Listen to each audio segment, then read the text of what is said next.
My rich CO wife threw me out like trash over her sister's lies. 3 weeks later, she asked if I had reflected. I handed her divorce papers. Her sister had a full meltdown. If you've ever sat at a dinner table surrounded by family and felt completely alone, you know the specific kind of cold that settles into your bones. It's not the room temperature.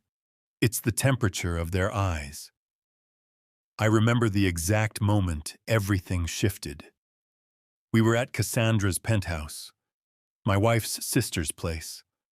All floor-to-ceiling windows overlooking the city, like she owned the skyline itself. Maybe she did. The Chen sisters had a way of owning things, spaces, conversations, outcomes. I'd learned to be comfortable in the margins of their world. The husband who smiled at the right moments and stayed quiet during business talk. But that night, something was different. "Daniel," Cassandra said, her voice cutting through the soft jazz playing from invisible speakers. "Can I ask you something?"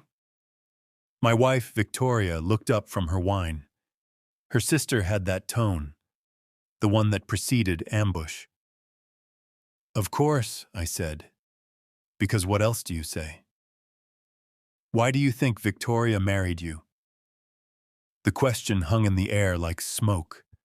I saw Victoria's hand tighten around her glass, but she didn't speak, didn't defend, didn't redirect. She just waited. "I'd like to think it's because we love each other," I said carefully. Cassandra smiled. It wasn't kind. "Love. Right. Not because you saw an opportunity. A struggling architect with a failing practice, and suddenly there's Victoria, CEO of Chen Industries, with all that security?" "Cass," Victoria said quietly, but it wasn't a rebuke. It was almost apologetic, like she was sorry her sister had to say it out loud. I'd been with Victoria for 4 years, married for 2. I knew her family had reservations. I wasn't from their world of board meetings and quarterly reports. I designed sustainable housing for low-income communities, which Cassandra once called charity work with a drafting table. But Victoria had always defended me, always stood beside me, until she didn't. "I've never asked Victoria for money," I said, keeping my voice level. "I have my own practice." "That's operating at a loss," Cassandra interrupted. "I pulled your financials. Well, the public ones anyway. You're barely breaking even, Daniel. And yet you live in a penthouse, drive a car worth more than your annual revenue, vacation in places you couldn't afford on your own." My heart was pounding, but I kept my face still. "Those are marital assets. Victoria and I share." "Victoria provides," Cassandra corrected. "You consume." I looked at my wife then. Really looked at her, waiting for her to say something, anything. To tell her sister she was out of line. That our marriage wasn't a balance sheet. That love wasn't a transaction. Victoria set down her wine glass with a soft click. "Daniel," she said, and her voice was different, distant. "I think we need to talk. Privately." The drive back to our apartment was silent. Victoria's driver, she rarely drove herself, navigated through rain-slicked streets while I watched the city blur past. Each drop on the window felt like a second ticking towards something inevitable. When we got home, she poured herself a scotch. Didn't offer me one. "Cassandra showed me something today," Victoria said finally. "Before dinner." She pulled out her phone, scrolled, turned it to face me. Bank statements. My bank statements. And transfers. Large ones. To accounts I didn't recognize. "I don't understand," I said. but my mouth had gone dry. 50,000 in March, 30,000 in May, another 40,000 last week. Her voice was perfectly controlled, the way it got in board meetings. Want to explain where my money is going, Daniel? That's not… Victoria, I've never… I was stammering. I don't know what this is. You don't know. She laughed, but it was hollow. You don't know why there are transfers from our joint account, the account I fund, to offshore holdings? I've never accessed our joint account for anything except household expenses. You know that. You can check the records. I did check. That's why I'm asking you to explain. She set her phone down, crossed her arms. Cassandra thinks you've been siphoning money for months, building a safety net before you leave. Leave? Victoria, I'm not going anywhere. I love you. Love. She said it the same way her sister had, like it was a word people used when they meant something else. Cass warned me, you know, from the beginning. She said you were too eager, too convenient. A man from nowhere who suddenly loved a woman with everything. That's not fair. What's not fair? Victoria interrupted, and now there was heat in her voice. Is being made a fool. Being married to someone who sees me as an ATM, who's been stealing from me while I… Her voice cracked, just slightly, and she turned away. I wanted to reach for her, wanted to hold her and explain that none of this made sense, that someone had clearly set this up, that I would never, could never. But her body language was a wall. Cassandra said I should call the police, Victoria said quietly. File charges for fraud, theft. But I told her no. I told her you deserved a chance to explain, to come clean, to… She turned back to me and her eyes were dry but distant. So explain, Daniel. Make me understand. I can't explain something I didn't do, I said desperately. Victoria, please. This is some kind of mistake, or someone setting me up. Have you considered that? Have you considered that maybe Cassandra… Don't. The word was sharp. Don't you dare try to turn this on my sister. Cass has been protecting me since we were kids. She's the only person who's ever put me first, who's ever looked out for me without wanting something in return. And you think I want something? You think I've been using you? Victoria's silence was my answer. I want you to leave, she said finally. Tonight. Pack what you need. The rest we can sort out later through lawyers. But I can't look at you right now. Victoria, please, Daniel. And now there were tears, finally. Please, just go. I packed a bag in 15 minutes.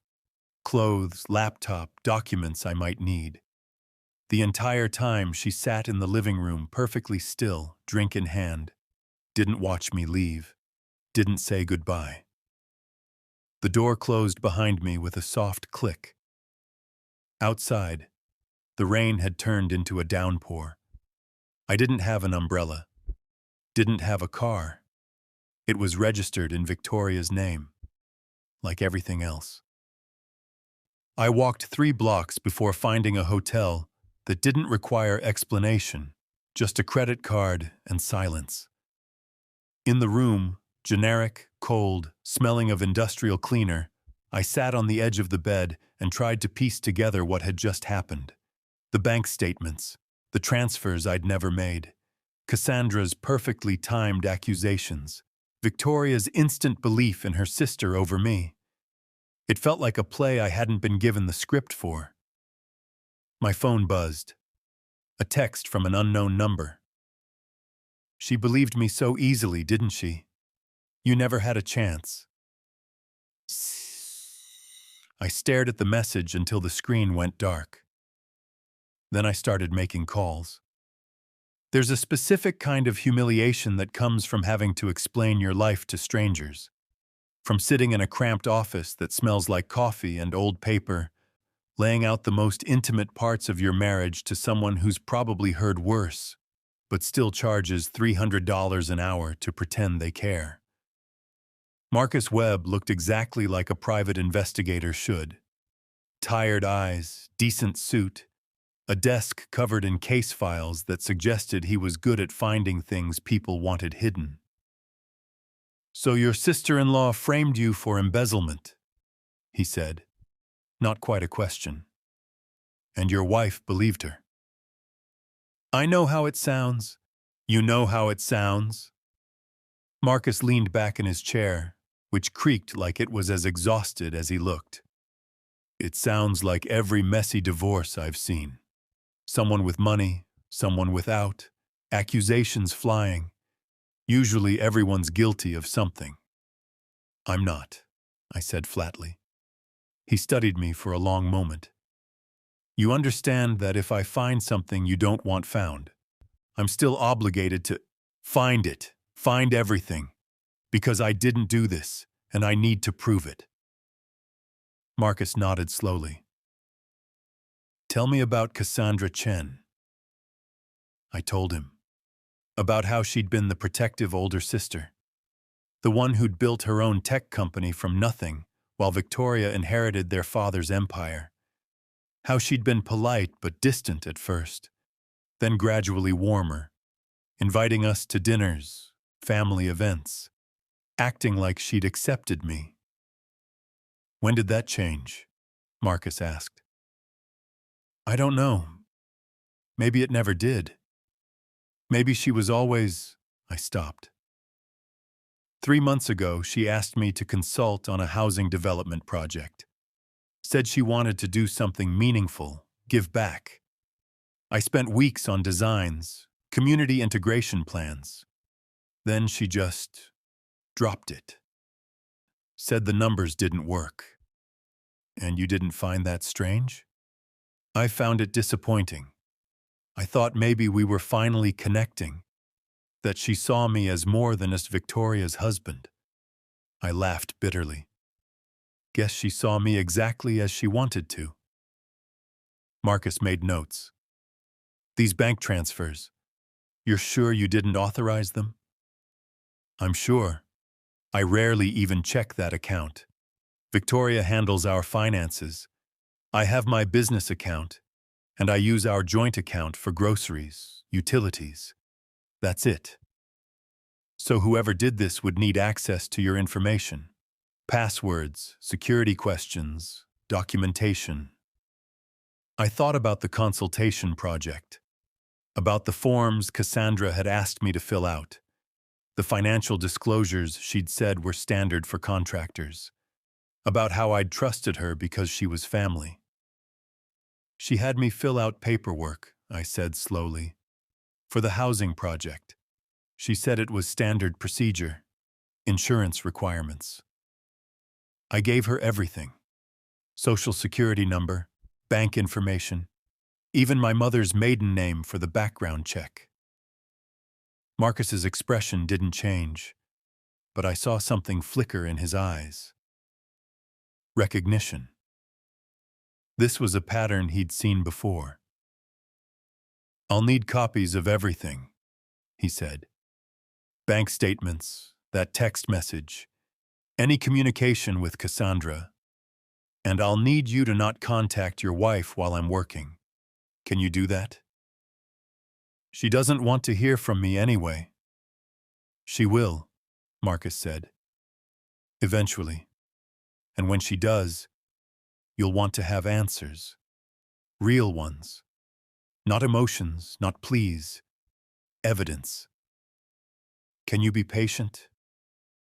I nodded, though patience felt impossible when your life was bleeding out. The hotel room became my world.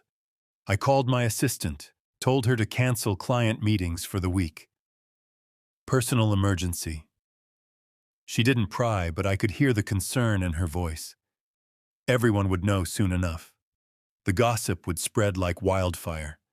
Victoria Chen's husband, the guy who'd married up, turns out he was using her all along. I worked during the day, trying to focus on projects that suddenly felt meaningless. At night, I lay awake replaying every conversation with Cassandra, looking for the moment I'd missed, the tell, the crack in her performance. Marcus called 3 days later.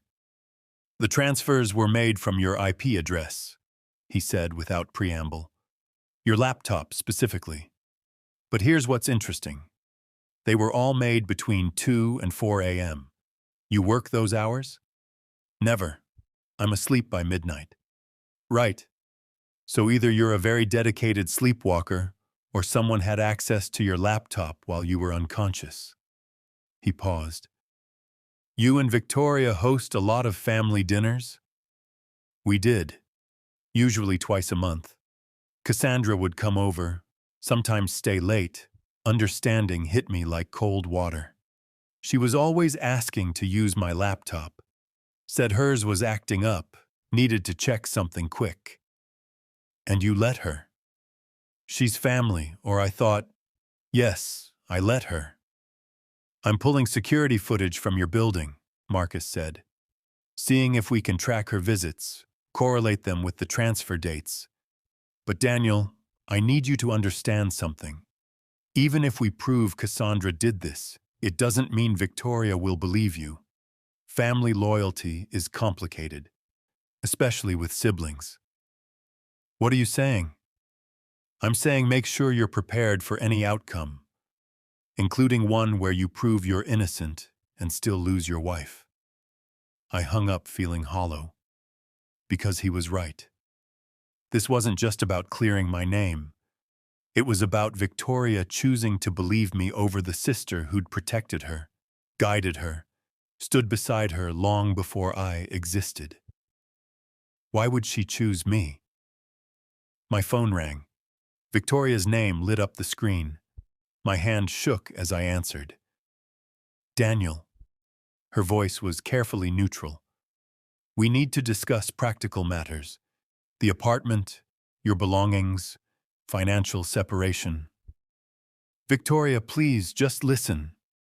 "I'm not calling to listen. I'm calling to inform you that I've instructed my attorney to draw up a separation agreement. You'll receive it by Monday. I'm being generous. You'll get a settlement that should keep you comfortable while you rebuild. But I need this done quickly and quietly." "I didn't steal from you," I said. "I would never." "Don't." Just one word, but it carried weight. "Don't insult both of us by continuing to lie. Cass showed me everything. The trail, the accounts, the timeline. It's all there, Daniel. Just accept it. Sign the papers. Let's both move on with dignity." "Is that what Cassandra told you? That I should go quietly?" Silence. Then, "Cassandra is trying to protect me from further humiliation. Something you clearly never considered." "She's lying to you, Victoria. She set this whole thing up. The consultation project, the paperwork, the late-night visits. Goodbye, Daniel." The line went dead. I sat there, phone in hand, watching the city lights through my hotel window. Somewhere out there, in her penthouse with the view, Cassandra was probably celebrating. She'd won. Convinced Victoria that I was the villain, isolated me, destroyed our marriage with surgical precision. But she'd made one mistake. She'd assumed I'd go quietly. My phone buzzed. "Marcus, got something. Call me." I called. "The footage from your building is very interesting," he said. "Cassandra visited 11 times in the past 4 months. Want to guess which nights?" "The transfer nights." "Every single one. She arrived around 11 p.m., left around 4 a.m. Building security logged her as family guest, so no one questioned it. But here's the beautiful part. Your building also has internal hallway cameras, and on one visit, I can clearly see her carrying your laptop to her car at 2:47 a.m. My heart was pounding. That's proof. That's actual proof. It's a start. But we need more. We need to show motive, show planning, show intent. Right now, a good lawyer could argue she borrowed your laptop with permission. We need the full picture. Then find it. Whatever it costs, Marcus. I need the full picture. Already working on it. But Daniel, start preparing yourself. When we expose this, it's going to detonate. Cassandra won't go down easy. I don't care about easy, I said. I care about truth. Then you're about to learn something, Marcus said. Sometimes truth is the most expensive thing you can buy. They say patience is a virtue, but they don't tell you how much it costs. How every day of waiting feels like you're drowning in slow motion, watching the surface get further away while everyone else moves on with their lives. 2 weeks after Victoria threw me out, Marcus called me to his office at midnight. I'd learned that investigators keep strange hours. The world reveals its secrets in darkness, apparently. I found the accounts, he said, spreading printouts across his desk like evidence at a crime scene. Because that's what it was. Cassandra set up shell companies in the Caymans, 3 of them. The money from your transfers went there, sat for exactly 72 hours to clear any flags, then got redistributed back to accounts in her name. I stared at the paper trail, the Byzantine network of transactions that I would never have understood without Marcus's annotations. She laundered my wife's money through companies she controls, then took it herself? Not quite. She's smarter than that. Marcus pointed to another document. She redistributed most of it back into Chen Industries, into specific projects. Essentially, she made it look like you were stealing to invest in the family business, which sounds noble until you realize she's positioning herself for a hostile takeover. What? Victoria is CEO, but the company structure requires board approval for major decisions. Cassandra is on that board. Has been building a voting bloc for months. He showed me more documents, meeting minutes, private communications, financial statements. She's been painting Victoria as too soft, too emotional, too distracted by personal drama. And here's her evidence. A CEO whose judgment is so poor, she married an embezzler, a woman who can't even protect her own bank accounts. How can she protect shareholder interests? The scope of it hit me like a physical weight. This was never about me. You were collateral damage, a convenient tool. She needed Victoria discredited, destabilized, a failed marriage to a con artist. That's blood in the water for corporate sharks. Marcus leaned back. But here's where it gets interesting. I found communications between Cassandra and board members. Dated emails, text messages. And in one of them, from 6 months ago, she literally wrote, "Once I remove the husband problem, Victoria will be vulnerable. Then we move." You have that in writing? I have screenshots from her cloud backup, which I obtained through, let's call them questionable but legal channels. He smiled thinly. She's meticulous about documentation, which is great for us, because she documented her own conspiracy. I looked at the evidence spread across the desk. Bank records, email chains, security footage, text messages. It was overwhelming, damning, complete. This proves everything, I said. We take this to Victoria, she'll see her sister plotted against her, Marcus interrupted. Used her, manipulated her, tried to destroy her company. You understand what you're asking her to accept? That the person she trusts most in the world, the sister who raised her after their parents died, is the actual villain? But it's the truth. Truth is complicated when it comes to family.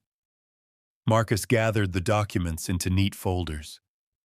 You need to be prepared that Victoria might choose denial. that she might decide believing in Cassandra's goodness is easier than accepting this reality. Then what's the point of all this? I gestured at the evidence. If she won't believe it anyway? I didn't say she won't believe it. I said she might choose not to. There's a difference. He handed me a USB drive. Everything's on here. Organized, annotated, cross-referenced. You've got bank records proving the embezzlement was fake, communications proving Cassandra orchestrated it, and evidence of corporate conspiracy. What you do with it is up to you.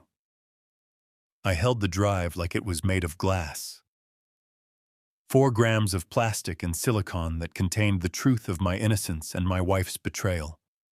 Not by me, by the person she'd trusted most. There's one more thing, Marcus said. I did some digging into Cassandra's finances. She's been living beyond her means for over a year. Her tech company isn't doing well. They lost their biggest client 8 months ago, and she's been burning through reserves. The Chen Industries takeover isn't just ambition, it's survival. She's broke? She's desperate, which makes her dangerous. Marcus looked at me seriously. When you expose this, she's going to lose everything.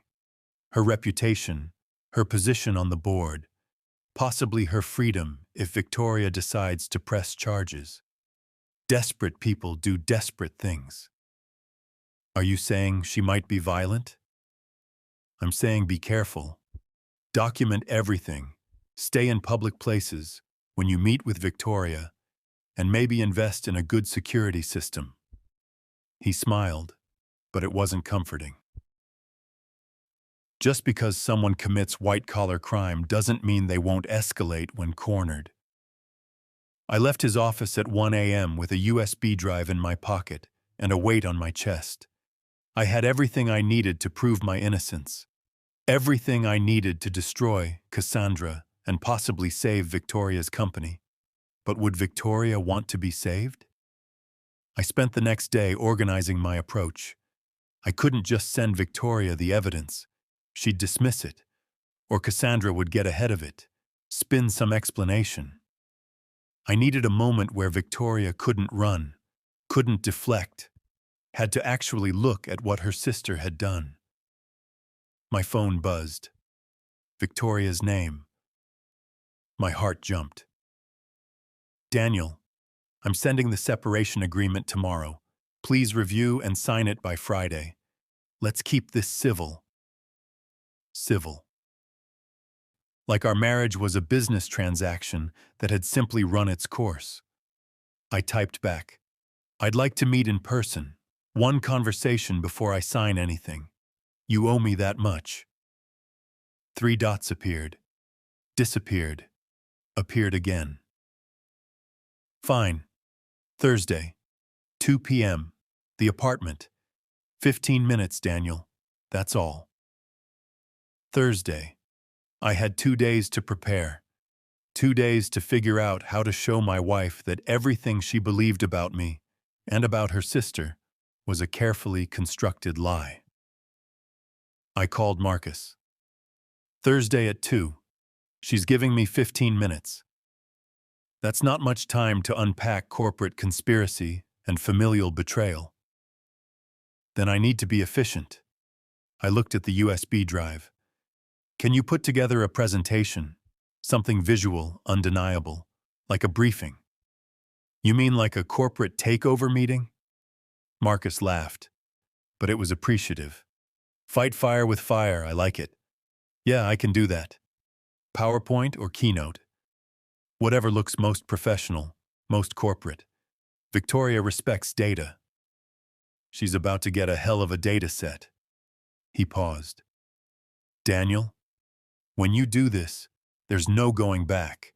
You'll be blowing up her entire family structure, her relationship with her sister, her trust in the board, her sense of reality. You sure you want to do this? I thought about the past 2 weeks. The hotel room, the shame, the texts from friends asking if the rumors were true. The look in Victoria's eyes when she told me to leave. Not hatred, but disappointment. Like I'd confirmed exactly what she'd feared about me all along. I want my life back, I said. I want the truth to matter. Then let's make it matter. Thursday morning, I put on my best suit, the one Victoria had bought me for her company's anniversary gala. I loaded Marcus's presentation onto my laptop and rehearsed what I'd say. Not a speech, not a plea. Just facts, delivered calmly, letting the evidence speak. But I also wrote something else. A letter. Handwritten, because Victoria always said digital communication lacked soul. I folded it and put it in my pocket, knowing I might never give it to her but needing it there anyway. Some words have to exist in the world, even if they're never read. At 1:45, I stood outside our apartment building, my former home. The doorman recognized me, looked uncomfortable. "Mr. Foster, we weren't sure we'd see you again." "Just for a meeting, James." He nodded, sympathetic in that professional way doormen master. "Good luck, sir." I took the elevator to the penthouse, our floor. My hands were shaking as I knocked.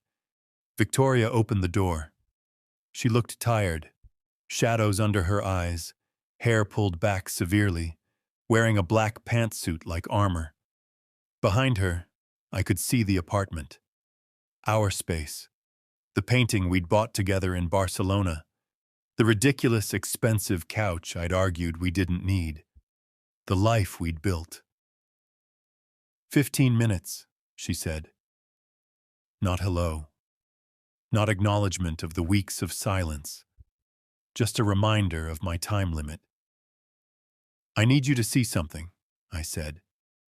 "It's going to be difficult, but I'm asking you to look at it with the same analytical mind you use in board meetings. Look at the data, not the emotions."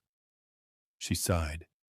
"Daniel, if this is another attempt to deny, just look, please. Then I'll sign your papers and disappear if that's what you want." Something in my voice must have registered because she stepped aside. "Let me in." I set up my laptop on the dining table, the same table where we'd had breakfast every morning, where we'd worked side by side on quiet Sundays. Now it felt like a conference room. "What is this?" Victoria asked as I opened the presentation. "This," I said, clicking to the first slide, "is the evidence that will change everything. If you've ever had to prove your entire existence, to show someone documentation of your innocence when they've already decided you're guilty, you know how small the truth can feel before it expands." Victoria stood behind me, arms crossed, radiating impatience. I could feel her wanting to check her watch, to end this, to return to the narrative where I was the villain and she was simply the victim of poor judgment. The first slide was simple, a timeline. 3 months ago, I said, keeping my voice steady, Cassandra approached me about a consultation project, housing development, sustainable, community-focused, everything I care about. She said she wanted my expertise. Victoria said nothing. She asked me to fill out paperwork, standard contractor stuff, or so she said. Background checks, financial disclosures. I gave her everything. Account numbers, security questions, documentation. I clicked to the next slide. Copies of those forms, with Cassandra's company letterhead. This is what she asked for. Notice the detail level. This isn't normal contractor vetting. "Cassandra runs a thorough operation," Victoria said. "That's not evidence of..." Just watch. Next slide, the bank statements. The transfers Victoria had shown me, the ones that supposedly proved my theft. But now they were annotated, color-coded, cross-referenced. These transfers were made from my IP address, my laptop specifically. I clicked through detailed logs, but they all occurred between 2 and 4 a.m. I've never worked those hours. You know that. I'm asleep by midnight. You could have set them up to auto-transfer. Here's footage from our building's security system. I played the video. Cassandra entering our apartment building at 11:13 p.m. on March 15th. The date stamp matched the first transfer. She visited 11 times in 4 months, always late night, always staying until after 3 a.m. Victoria's arms tightened. She often worked late here. We'd talk business, have wine. Did you know she took my laptop? Another video, hallway camera, Cassandra clearly carrying my laptop to the elevator at 2:47 a.m. That's my laptop case. The same one sitting on this table right now. Victoria leaned closer to the screen. I saw the moment recognition hit, the slight widening of her eyes, the almost imperceptible intake of breath. She borrowed it sometimes, Victoria said, but her voice had lost certainty. If hers wasn't working, at 3 a.m. without asking, while I was asleep, I clicked to the next slide. Activity logs. My laptop was used to access our bank account during every one of her visits. The IP, the device ID, the login times, it all matches. She used my computer to make transfers I never authorized. But the accounts, the offshore accounts, were set up by Cassandra. I pulled up corporate documents, registration files. 3 shell companies in the Caymans. Want to guess who's listed as the beneficial owner? The documents filled the screen. Cassandra's name, over and over, buried in legal language but undeniable. Victoria sat down. The money I supposedly stole, I continued, knowing I had to keep going, that stopping now would give her space to retreat into denial. It went to these companies, stayed there exactly 72 hours, just long enough to avoid automatic fraud detection, then got redistributed. Some of it came back to Chen Industries. Most of it went here. I showed account statements. Cassandra's personal accounts. That's not... She wouldn't, but Victoria's protest was automatic, hollow. She's been losing money for over a year. Her company lost its anchor client, and she's been bleeding reserves. She needed cash, and she needed you destabilized. Because this... I clicked to the final section. This was her real goal. Email chains appeared. Communications between Cassandra and Chen Industries board members. Dated. Detailed. Damning. Victoria's becoming a liability. Too soft. That disaster with her husband proves she can't judge character. We need decisive leadership. Once I remove the husband problem, Victoria will be vulnerable. Then we move. The votes are there. By Q3, we can force her out and restructure leadership. Trust me, this is what's best for the company. Victoria read in silence. I watched her face, CEO face, board meeting face, perfectly controlled except for the tiny muscle jumping in her jaw. This is dated 6 months ago, she said quietly, before she even approached you about the project. She was planning this, all of it. I wasn't stealing from you, Victoria. I was the weapon she used to destroy your credibility. I clicked to the last slide, a summary document Marcus had prepared. Every piece of evidence, cross-referenced, annotated, legally documented. Victoria stood, walked to the window. The city stretched below us, all glass and steel and afternoon light. When she finally spoke, her voice was barely audible. We were 7 and 9 when our parents died. Car accident. Black ice. She didn't turn around. Cassandra took care of me. Made sure I ate, got to school, did homework. When our aunt said she couldn't handle 2 kids, Cassandra fought to keep us together. She was 9 years old, and she fought the state. Victoria, I'm not finished. Now she turned, and her eyes were wet, but her voice was steady. She worked 2 jobs in high school so I could focus on studies. She deferred her college admission so I could go first. When Dad's company almost collapsed, she came back from MIT to help save it.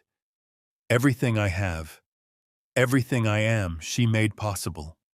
I know, and I know what I'm asking you to accept. Do you?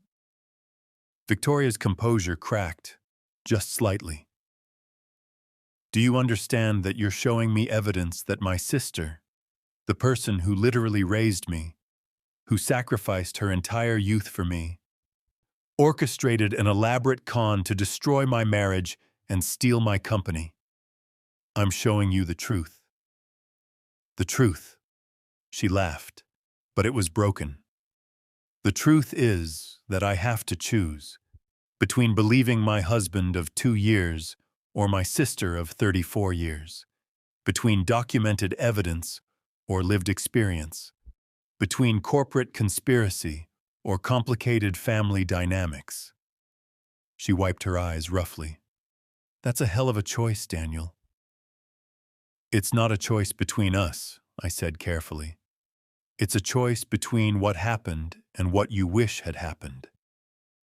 Victoria looked at the laptop screen, at the evidence still displayed, at the proof of her sister's betrayal.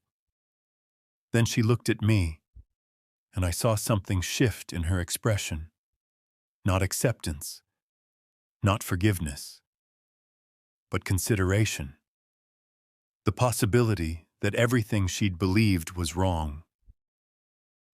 I need to talk to her, she said.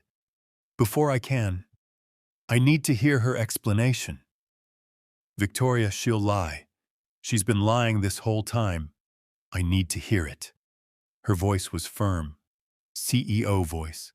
I need to look her in the eye and ask her directly. And I need you to not be there when I do. That's not safe. If she's desperate, she's my sister. She won't hurt me. But Victoria said it like she was trying to convince herself.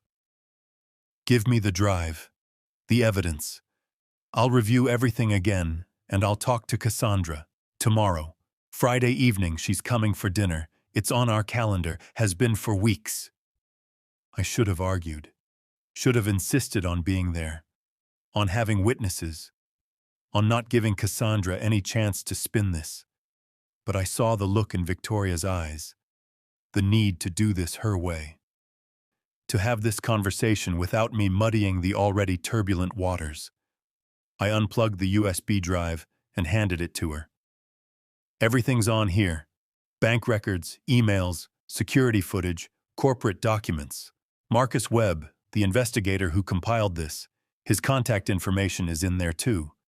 If you need verification, Marcus Webb. Victoria turned the drive over in her hands. You hired an investigator. I hired the truth. It's all I had left. She nodded slowly, then walked to the door, opening it. A dismissal. Daniel, I'm sorry for... She stopped. I'm sorry I didn't listen. When you tried to explain. I'm sorry I chose to believe... Her voice failed. You chose to believe your sister. That's not a crime, Victoria. That's family. Maybe it shouldn't be so binary, she said. Family and truth. I left then, because staying would only make it harder, would only lead to words that couldn't help, promises I couldn't keep. In the elevator, I watched the numbers descend and felt like I was falling through floors of my own life. Outside, I called Marcus. She's going to confront Cassandra tomorrow night, alone. That's not smart. I know, but it's what she needs. Is there any way to monitor the situation? Remotely? You mean bug your wife's apartment? I mean, make sure she's safe. Marcus was quiet for a moment. I'll see what I can do, but Daniel, however this goes tomorrow, it's going to end badly for someone. Maybe everyone. Prepare yourself for that. I spent Thursday night in the hotel, trying to work, trying to sleep, trying to do anything except imagine tomorrow's conversation. Victoria confronting her sister, Cassandra lying, or maybe confessing. The relationship between two women I loved, one as my wife, one as the family I'd tried to join, detonating under the weight of documented betrayal. At 11 p.m., my phone buzzed. Victoria, I read everything, 3 times. I wish you were wrong. Me, so do I. Victoria, tomorrow at 7. She's coming for dinner. I'll tell you how it goes after. Me, be careful, please. 3 dots appeared, disappeared. No response. I lay in the dark, listening to the city, and thought about truth. How it's supposed to set you free. How sometimes it just sets everything on fire, and you have to decide if the warmth is worth the destruction. At 6:55 p.m. Friday, I sat in my hotel room, phone in hand, waiting. Marcus had managed to arrange something, wouldn't tell me what exactly, just that Victoria would be monitored in case things went wrong. It didn't make me feel better. 7 o'clock p.m., Cassandra would be arriving.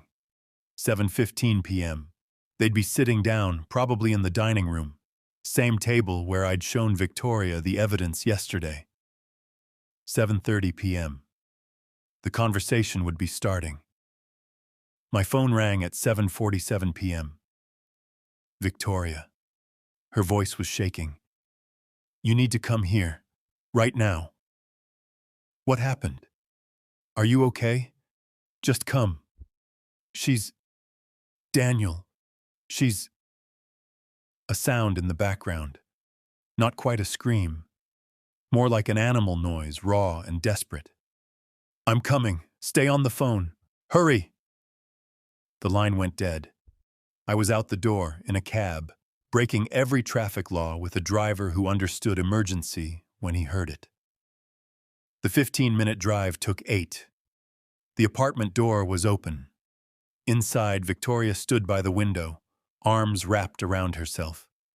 She turned when I entered, and her face was streaked with tears. She confessed, Victoria said. I showed her the evidence, and she confessed. Everything. The embezzlement frame-up, the board conspiracy, the takeover attempt. She just laid it all out. Where is she? Victoria pointed to the dining room. Cassandra sat at the table, perfectly still, staring at nothing. No tears, no emotion. Just blank, like someone had unplugged something essential. She said she did it all for me, Victoria whispered. That I was too weak to run the company alone, that I needed her to be strong, that she'd always had to save me, protect me, make the hard choices. And this was just another hard choice. I moved closer to Victoria, but didn't touch. Wasn't sure if I was allowed to yet. She said you were a distraction, that I chose you over the company, over family, over ambition, that I was throwing everything away for... Victoria's voice cracked. For love. Like that was the stupidest reason in the world. Cassandra finally moved, turned her head slowly to look at us. You were supposed to stay gone, she said to me. Flat, emotionless. You were supposed to just disappear, sign the papers, move on. Why didn't you move on? Because I didn't do anything wrong, I said. That's not... She laughed, sharp and bitter. That's not how this works. Wrong isn't about what you did. It's about what serves the bigger picture. And you didn't serve. You distracted. You made her weak. I made her happy, I said quietly.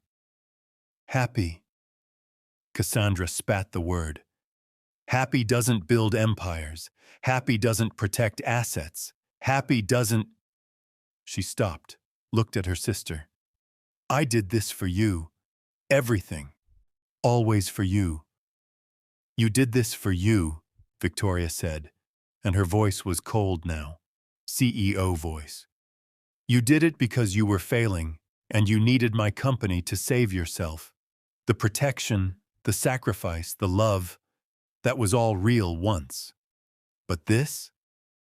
She held up the USB drive. This was selfish and cruel. Cassandra stood abruptly. You don't understand. I understand perfectly. Victoria walked to the table, picked up a folder that was sitting there. This is a formal complaint I'm filing with the board Monday morning. And these are criminal charges for fraud, embezzlement, and corporate espionage that I'm filing with the state attorney. You have until Monday to get a lawyer. Victoria, you can't. We're family. Family doesn't do this. Victoria's voice broke. Sisters don't do this. Cassandra looked between us, and I saw the moment she realized she'd lost. Really, completely lost. Her face crumpled, tears finally coming, and she reached for Victoria. Vicky, please. I'm sorry, I was just trying to... Get out. Victoria stepped back. Get out of my home, and don't contact me again until you're ready to answer for what you've done. Cassandra stood there, broken, then slowly walked to the door. She paused at the threshold, looked back. I loved you, she said to Victoria. Everything I did. I know, Victoria said softly. That's what makes it so much worse. The door closed. Victoria and I stood in the silence, neither moving. The apartment felt different now, like someone had rearranged all the furniture in ways you couldn't quite identify but knew were wrong. I'm sorry, I said finally. I'm sorry it was her. Victoria walked to me then, put her head against my chest, started crying in earnest, these deep, wrenching sobs that felt like they'd been building for weeks. I held her, felt her shake and thought about families, about the people who raise you and the people who betray you, and how sometimes they're the same person. I don't know how to process this, she said against my shirt. I don't know how to be angry at her without being angry at every good thing she ever did. I don't know how to hate her without hating parts of myself. You don't have to figure it out tonight. But I have to figure out... She pulled back, looked at me. I accused you. I threw you out. I believed her over you without question. She gave you evidence. She's your sister. You had every reason. I had every reason to at least listen to you, to ask questions, to not just... She wiped her eyes. Can you forgive me? I thought about the past weeks, the hotel, the shame, the investigation, the feeling of being cast out from the life I'd built. And I thought about her standing here now, destroyed, having just lost her sister, while simultaneously discovering that sister was never who she thought. We both got played, I said. We're both victims of a con artist who happened to be family. If there's anything to forgive, it's already forgiven.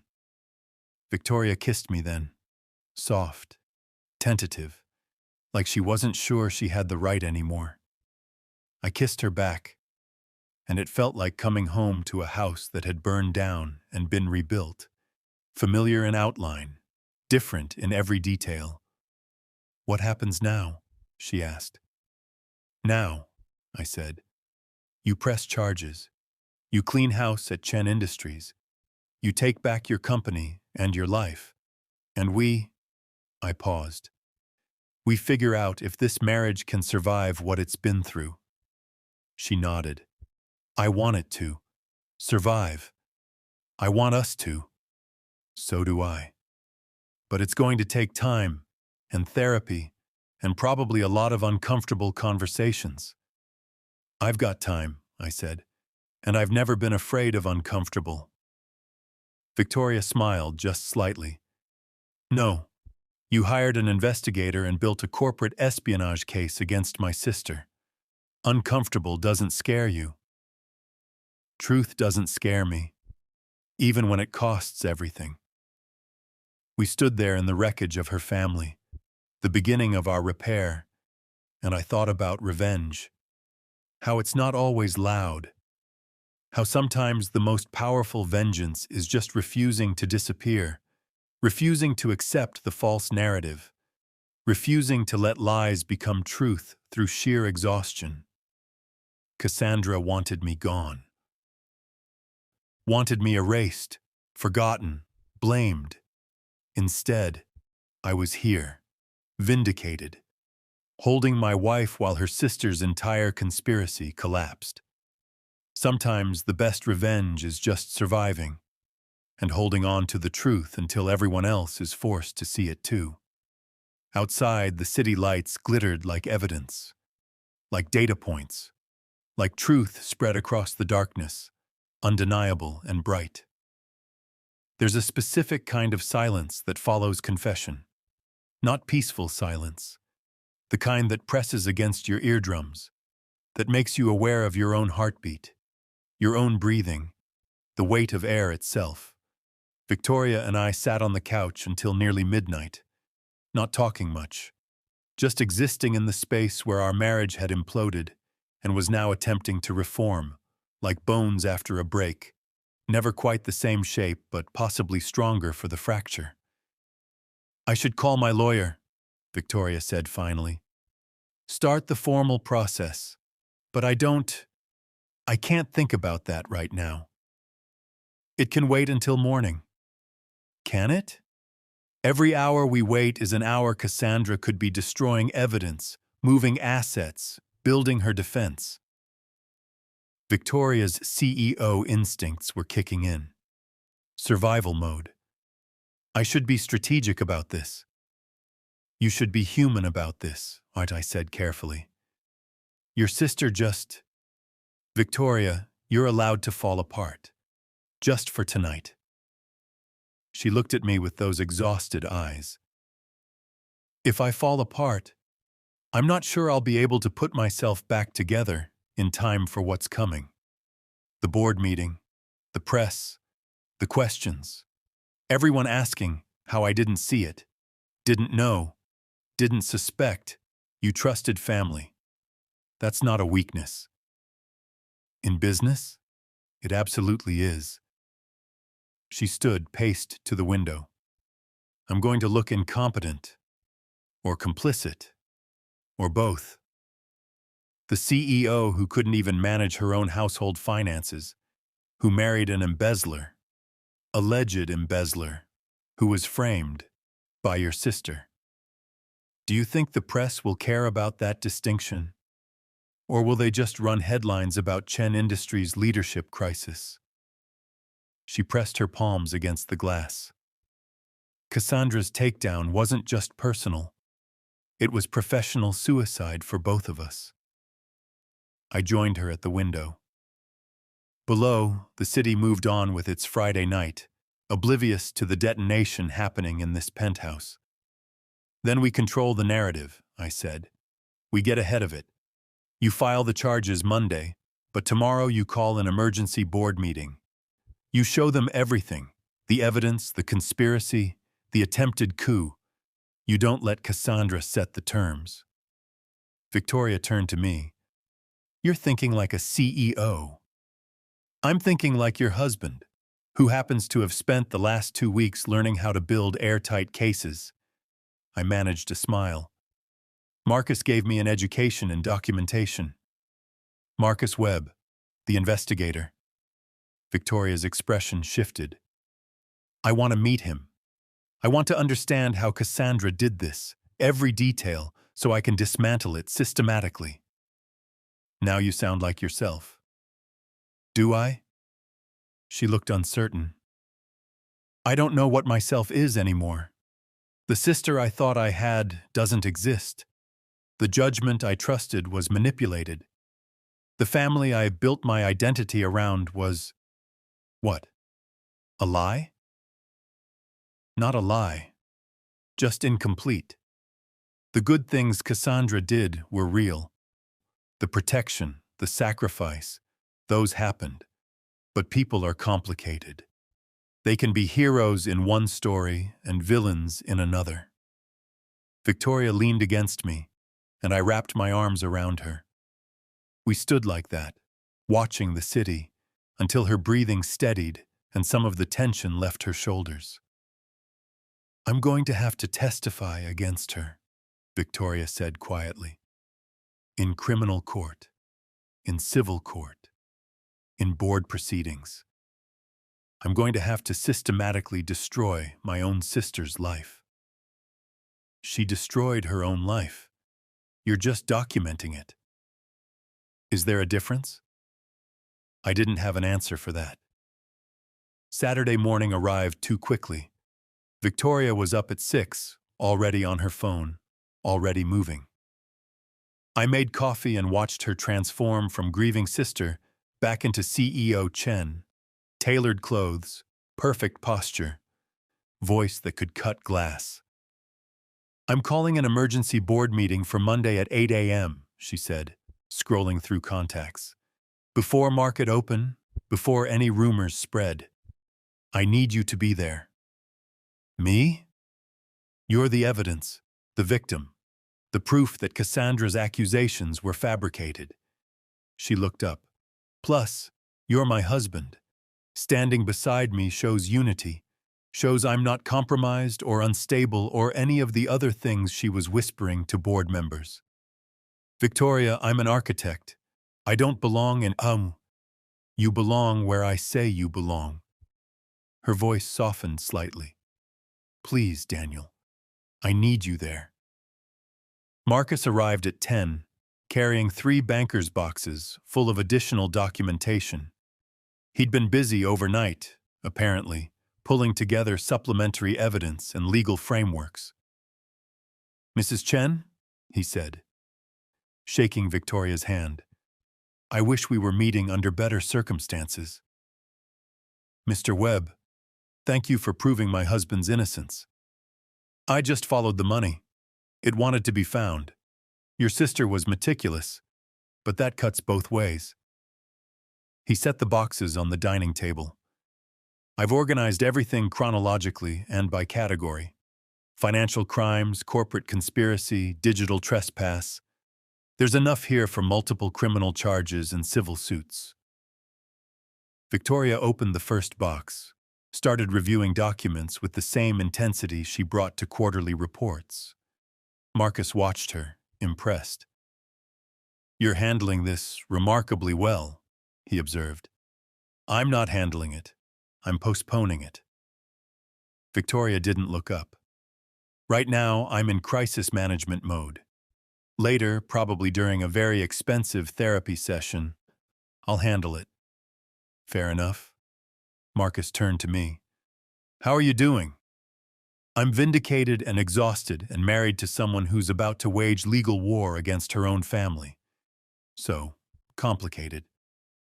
Complicated's better than destroyed. He pulled out a laptop. I put together a presentation for your board meeting. Similar to what Daniel showed you, but more corporate-friendly. Focuses on the business implications rather than the personal betrayal. Victoria finally looked up. You anticipated I'd want to move quickly. I've done this before, not usually with siblings, but corporate betrayal has patterns. Speed matters, especially if… He hesitated.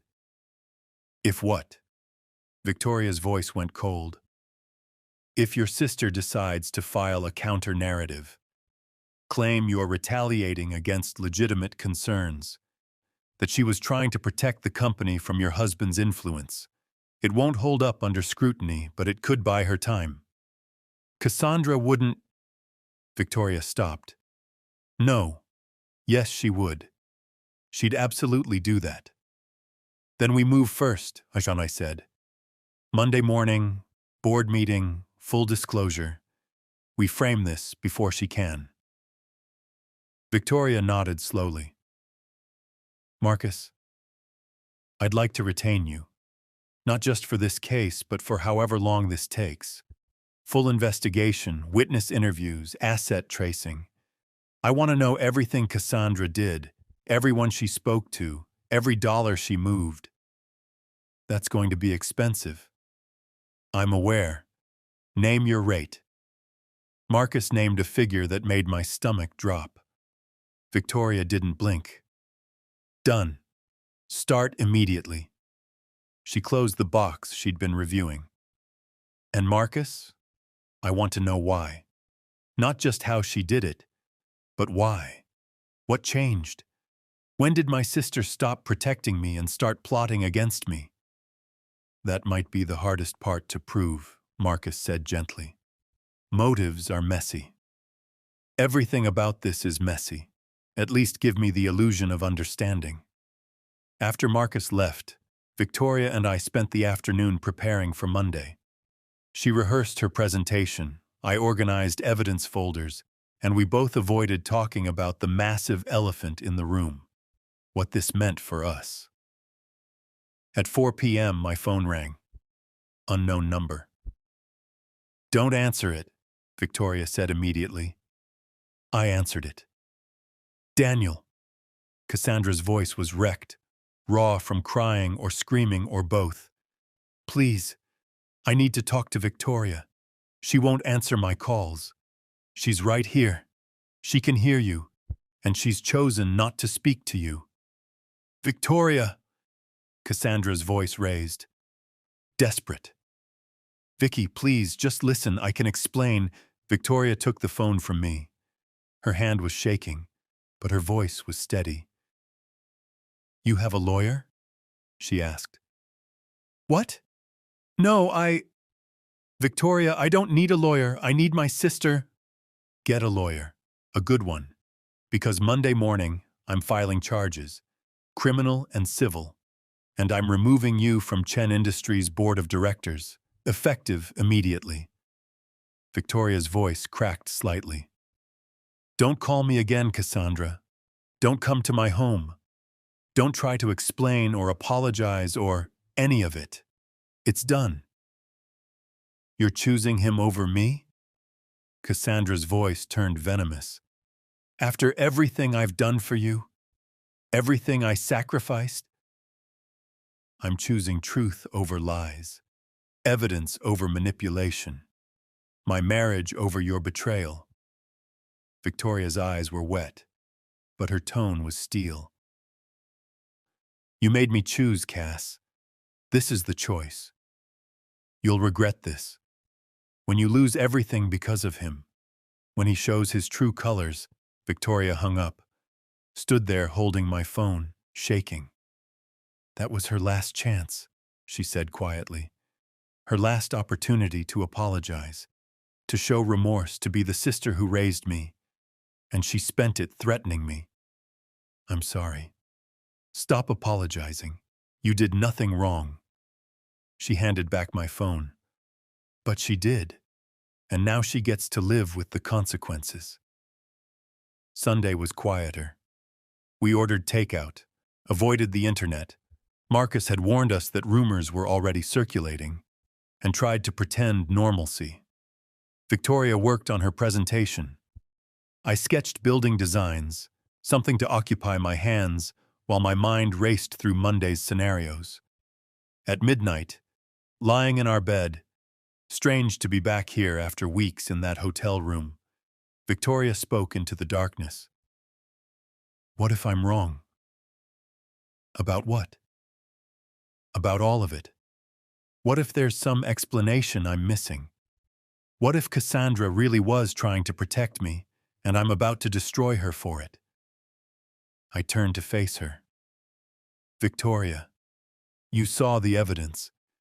The emails where she literally plotted a takeover, the bank records showing she stole money, the security footage of her using my laptop. What explanation could possibly... I don't know, but she's my sister. And tomorrow I'm going to stand in front of our board and systematically dismantle her life. What if I'm making a mistake? Then you're making it based on documented facts and legal evidence. That's not a mistake. That's accountability. She was quiet for a long moment. I keep thinking about when we were kids. After our parents died, she used to check under my bed for monsters.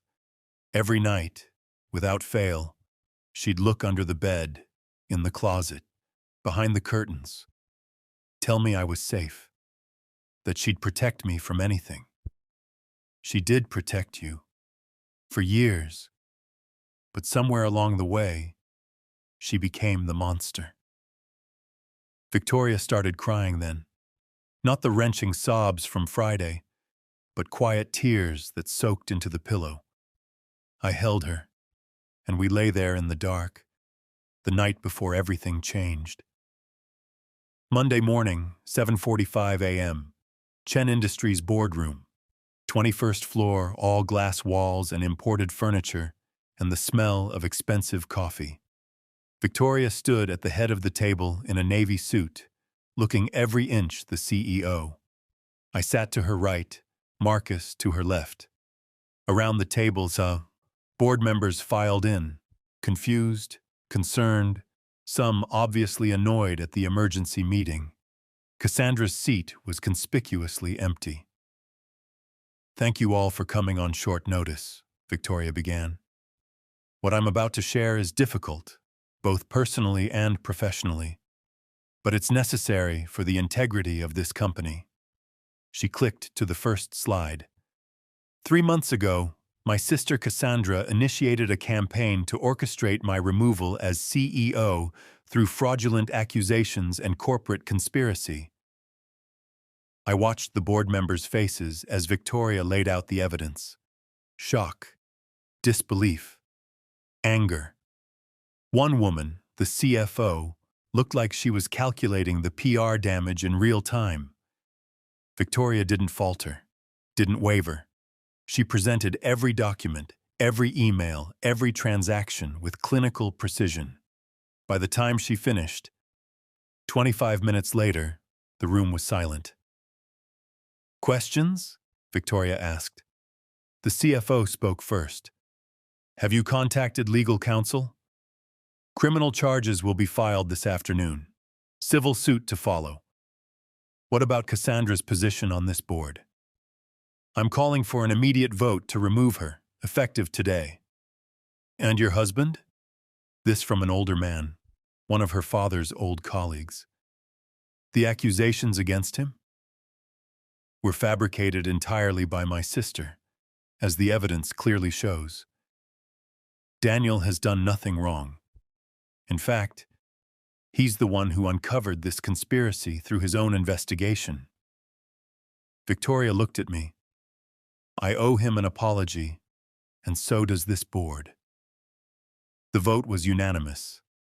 Cassandra was removed from the board of directors, pending criminal investigation. As the meeting adjourned, the CFO approached Victoria. "This is going to be a nightmare for PR," she said bluntly. "Family drama, criminal charges, corporate intrigue. The press will eat us alive." "Then we control the story," Victoria said. "We get ahead of it. Full transparency, cooperation with authorities, zero tolerance for corporate malfeasance. We show that Chen Industries has integrity, even when it costs us personally." The CFO studied her. "You're stronger than your father gave you credit for." "My father never had to destroy his own sister to save his company." "No, he just had to build one from nothing during a recession." She smiled thinly. "You'll survive this, Victoria. And so will Chen Industries." Outside in the elevator down, Victoria finally exhaled. That was the easy part. she said. That was the easy part? The board was never the real battle. They respond to evidence, to legal exposure, to corporate liability. It's clean. She looked at me. The hard part is everything else. The family members who'll take her side. The friends who'll call me cruel. The people who'll say I should have protected her, covered for her, chosen family over justice. And what will you say to them? I'll say she had a choice. She chose betrayal, and I chose consequences. Victoria leaned against the elevator wall. But it's going to hurt. Every day. For a long time. I know. Do you? Do you really understand what I just did? I thought about Cassandra, about her face on Friday night, broken and desperate, about the sister who'd checked for monsters and became one, about family and betrayal and the impossible choice between truth and loyalty.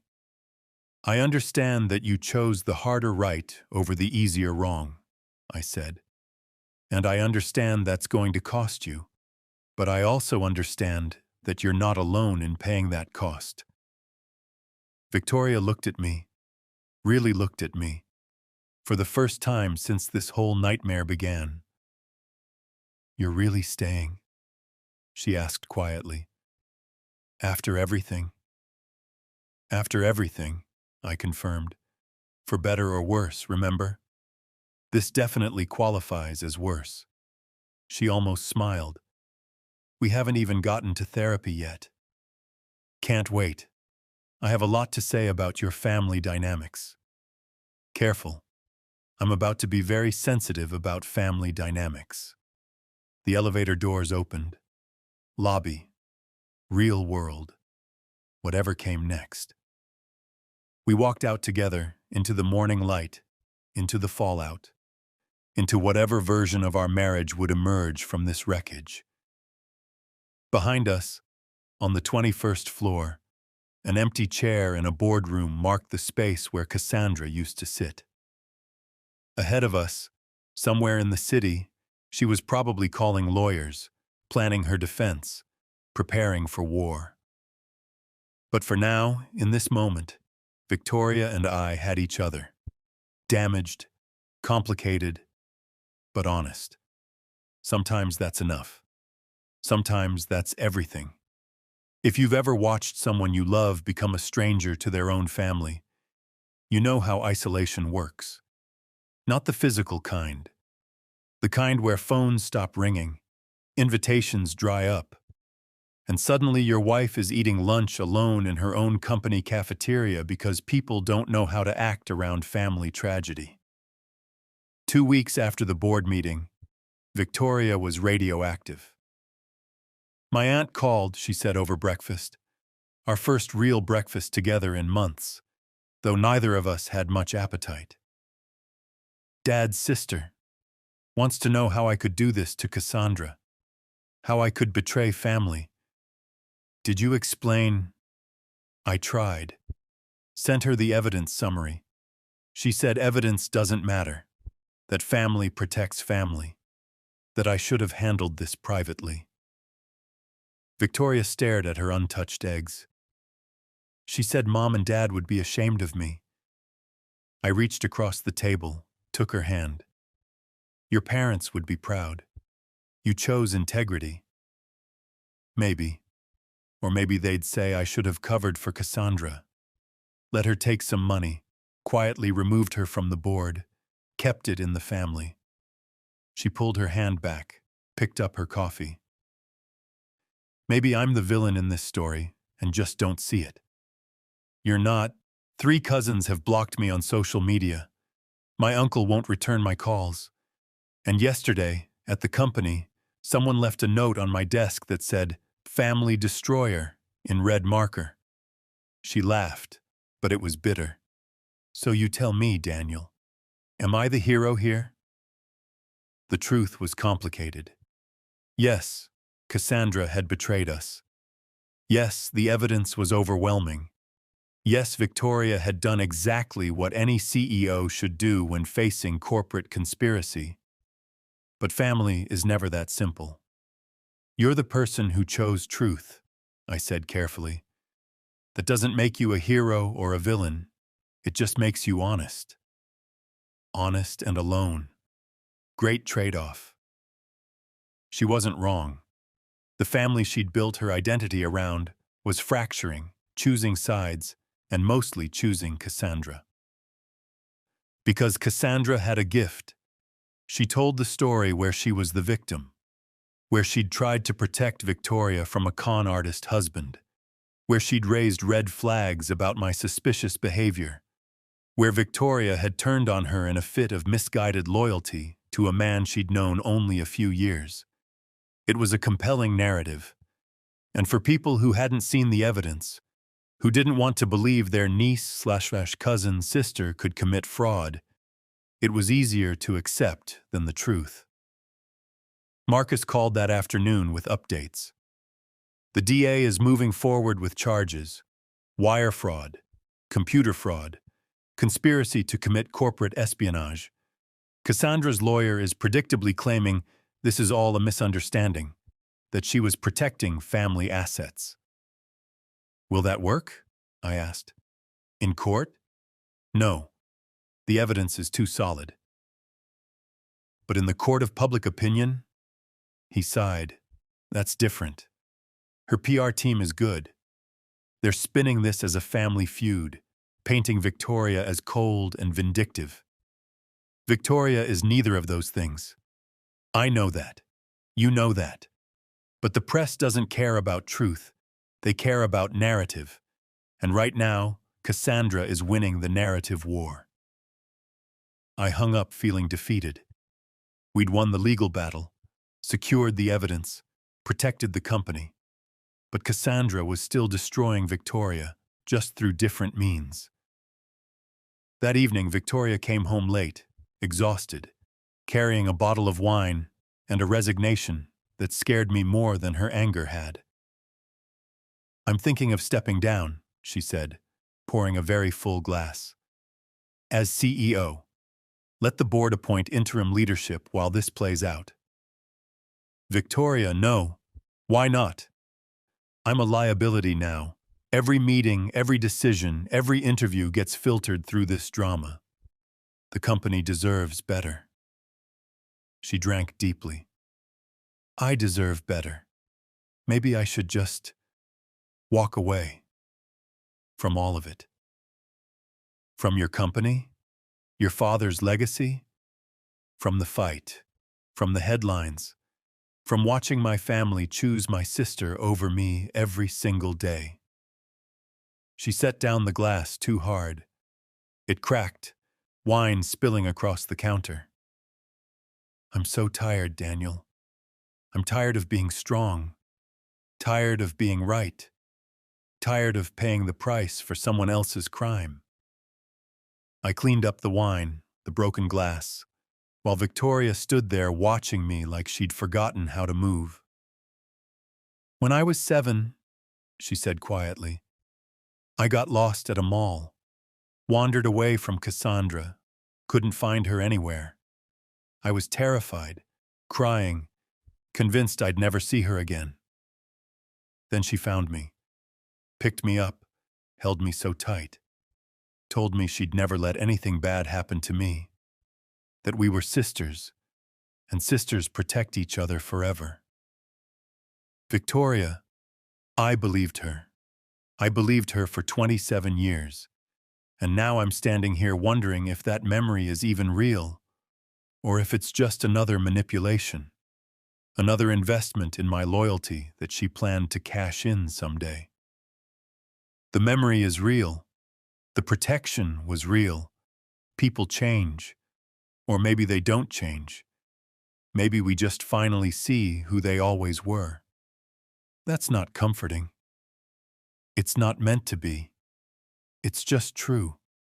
She looked at me then, really looked at me, and I saw how much this was costing her. Not just the legal fees or the PR crisis or the business headaches. but the fundamental rewriting of her own history. The sister who raised her was also the sister who betrayed her. Both things were true. Both things had to exist in her understanding of the world. "I don't know how to do this," she whispered. "I don't know how to hate her and miss her at the same time." "You don't have to know. You just have to survive it." I pulled her close. "And you don't have to survive it alone." We stood there in the kitchen, wine drying sticky on the counter, while Victoria cried quietly into my shoulder. Outside, the city moved on. Inside, we were still figuring out how to breathe. The preliminary hearing happened 3 weeks after the board meeting. I went with Victoria, along with Marcus and a small army of lawyers. Cassandra showed up with her own legal team, wearing a perfectly cut suit and an expression of wounded dignity. She didn't look at Victoria. Not once. The prosecution laid out the case, the fraud, the conspiracy, the evidence. Cassandra's lawyer argued for dismissal, claiming the charges were vindictive and unsupported. The judge listened, reviewed the preliminary evidence Marcus had submitted, and ruled that yes, there was sufficient cause for trial. Cassandra would face criminal charges. Bail was set at $500,000. As we left the courthouse, reporters swarmed. Cameras, microphones, questions shouted over each other. "Mrs. Chen, how do you feel about prosecuting your own sister? Is this really about fraud, or is this a family feud? Do you think your sister will serve jail time? Are you worried about your own reputation?" Victoria's lawyers created a barrier, pushing through the crowd. But one reporter got close enough to shove a microphone in Victoria's face. "Your family says you're destroying Cassandra to protect your husband's reputation. Any comment?" Victoria stopped. I tried to pull her forward, but she shook me off. "My sister committed multiple felonies," Victoria said, her voice carrying over the crowd. "She framed my husband for embezzlement, conspired to stage a corporate takeover, and stole company funds. Those aren't family matters. Those are crimes. And in this family, we're accountable for our crimes." "Even when it's your sister?" "Especially when it's my sister." Victoria's voice didn't waver. "Because if I won't hold family accountable, why should anyone trust me to hold a company accountable?" The quote made every news outlet by evening. Video clips played on loop, Victoria composed and firm, delivering what the press immediately dubbed her accountability statement. Public opinion began to shift. Slowly, grudgingly, but it shifted. The CFO called. "Good instincts on the courthouse statement. We've had 3 positive think pieces published about corporate ethics. Stock actually went up 2 points. "I didn't do it for the stock price," Victoria said. "I know. That's why it worked." But the family still stayed silent. No calls of support. No messages of understanding. Just void where there used to be connection. Victoria's aunt did send one text. "You're just like your sister. Cold and calculating. Your parents raised better." Victoria stared at that message for 20 minutes before finally responding. "My parents raised me to tell the truth, even when it costs everything. I'm sorry you don't see that as better." No response came. "I used to have a family," Victoria said that night. "We were in bed, the darkness somehow easier than daylight for these conversations. Now I have a husband, a company, and a criminal trial." "You have me," I said. "That counts." "Does it? Are we okay? Are we really okay after everything?" I thought about that, about the weeks in the hotel, the accusations, the moment she chose to believe her sister over me, the hurt that still lived somewhere in my chest, small but present. "We're not okay," I said honestly. "We're healing. There's a difference. I need you to forgive me. I do forgive you. I'm just not sure I trust you yet. Not completely. Not the way I used to. The words hurt to say. You threw me out without listening. You chose her immediately. And I understand why. She's your sister. She raised you. The bond is deep. But it still happened. And it still hurt. Victoria was quiet for a long time. You're right to not trust me. I wouldn't trust me either. I didn't say I don't trust you. I said I don't trust you completely yet. There's a difference. Trust is like... I searched for the right metaphor. Like a building with structural damage. We can repair it, reinforce it, make it strong again. But it takes time and work. And we both have to commit to the reconstruction. I'm committed, Victoria said immediately. Then prove it. Not with words, not with apologies, but with time, with choices, with consistently choosing us over everything else until I believe, really believe, that you won't throw me out again the next time someone you love tells you I'm the problem. That's fair, she whispered. It's completely fair. We lay there in the dark, married but separate, together but broken, beginning the slow work of repair. The next morning, Victoria did something unexpected. She called a family meeting. Not the whole extended family, just her aunt, uncle, and 3 cousins. The ones who'd been loudest in their condemnation. I'm going to show them the evidence, she told me. All of it. They can choose to believe it or not, but at least they'll have seen it. Are you sure that's wise? They've already chosen sides. I have to try. I have to know that I did everything possible to help them understand. She looked at me. I can't control their response, but I can control whether I make the effort. The meeting was brutal. 2 hours in a private room at a neutral restaurant, while Victoria walked her family through every document, every email, every piece of evidence. I sat beside her, silent support, watching their faces as they confronted the reality of what Cassandra had done. Her uncle left halfway through. I don't need to see this. You're trying to justify your betrayal. Her aunt stayed, but her expression never changed from disapproval.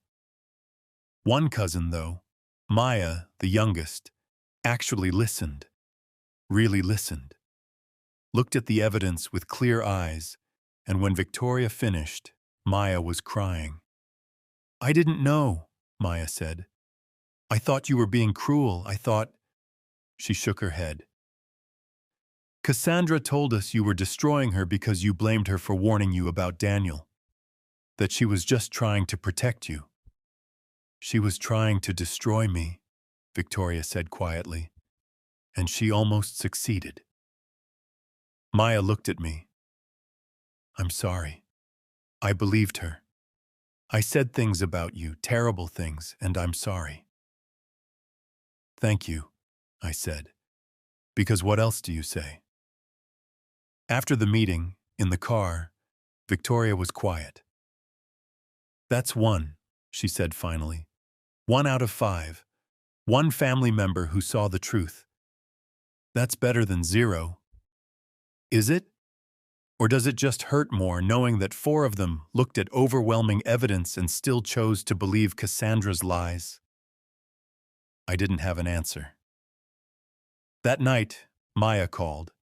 She'd spoken to her mother, Victoria's aunt, and shown her the evidence again. Slowly, methodically, walking through each piece. Mom's struggling, Maya said, but she's starting to understand. It might take time, but Victoria, she's starting to see. Thank you, Victoria said, and her voice broke. Thank you for trying. Your family, Maya said simply. Real family doesn't abandon each other, even when things get hard. After she hung up, Victoria cried. But this time, they weren't tears of despair. They were tears of something else. Relief, maybe, or hope, or just the release of carrying too much weight for too long. "Maybe I'm not completely alone," she said. "You were never completely alone," I reminded her. "You had me." "I did. I do." She took my hand. "I'm sorry it took me so long to remember that you're family too. That marriage means choosing each other, even when biology pulls the other direction." "We're learning," I said, "both of us, how to be married to each other in a crisis instead of in spite of one." "Is this still a crisis?" I looked at her, exhausted, grieving, but still standing, still fighting, still trying to do the right thing even when the right thing cost her nearly everything. "This is the aftermath," I said, "which is different. Crisis is the explosion. Aftermath is when you're standing in the wreckage trying to figure out what's worth rebuilding." "And what's worth rebuilding?" she asked quietly. "Us," I said. "Definitely us." There's a specific kind of violence in watching someone you once loved sit in a defendant's chair. It's not physical violence. It's the violence of transformation. Of seeing the person who checked under your bed for monsters now handcuffed, now read their Miranda rights, now flanked by lawyers who bill $800 an hour to argue that embezzlement is really just a misunderstanding between sisters. The trial started 6 months after the preliminary hearing. 6 months of depositions, discovery, motions, and Victoria slowly learning how to be a person without the sister who'd defined her entire life. Cassandra had lost weight. Her suit was expensive but hung wrong, like she'd bought it in a better time, and her body had since betrayed her. She still didn't look at Victoria. Even when our eyes met across the courtroom, she looked through me, past me, at some point on the wall where I didn't exist. The prosecution's case was methodical. They started with the bank records, large, damning spreadsheets that showed money flowing out of accounts I supposedly controlled, into shells Cassandra owned. The prosecutor was a woman named Jennifer Chen, no relation, who had a gift for making complex financial crimes sound like simple theft. "The defendant didn't just steal from her sister," Jennifer said in her opening statement. "She weaponized trust. She used familial bonds as tools of fraud. She exploited her position as both family member and board member to orchestrate not just embezzlement, but a systematic attempt to overthrow her sister's leadership and seize control of Chen Industries." Cassandra's lawyer, a man whose name plaque read Harold Brightman, in letters that probably cost more than my monthly rent, argued that this was a private family matter blown out of proportion. "Sisters fight," he said earnestly. "Families disagree. What the prosecution calls conspiracy, we call concerned intervention." Ms. Cassandra Chen saw her sister making questionable decisions, marrying a man with financial troubles, compromising her judgment. She tried to help. That's not crime. That's love. I watched Victoria's face during the opening statements. Perfectly composed. CEO face. Boardroom face. The face that showed nothing while feeling everything. The prosecution called their first witness, Marcus Webb. Marcus walked through his investigation with clinical precision.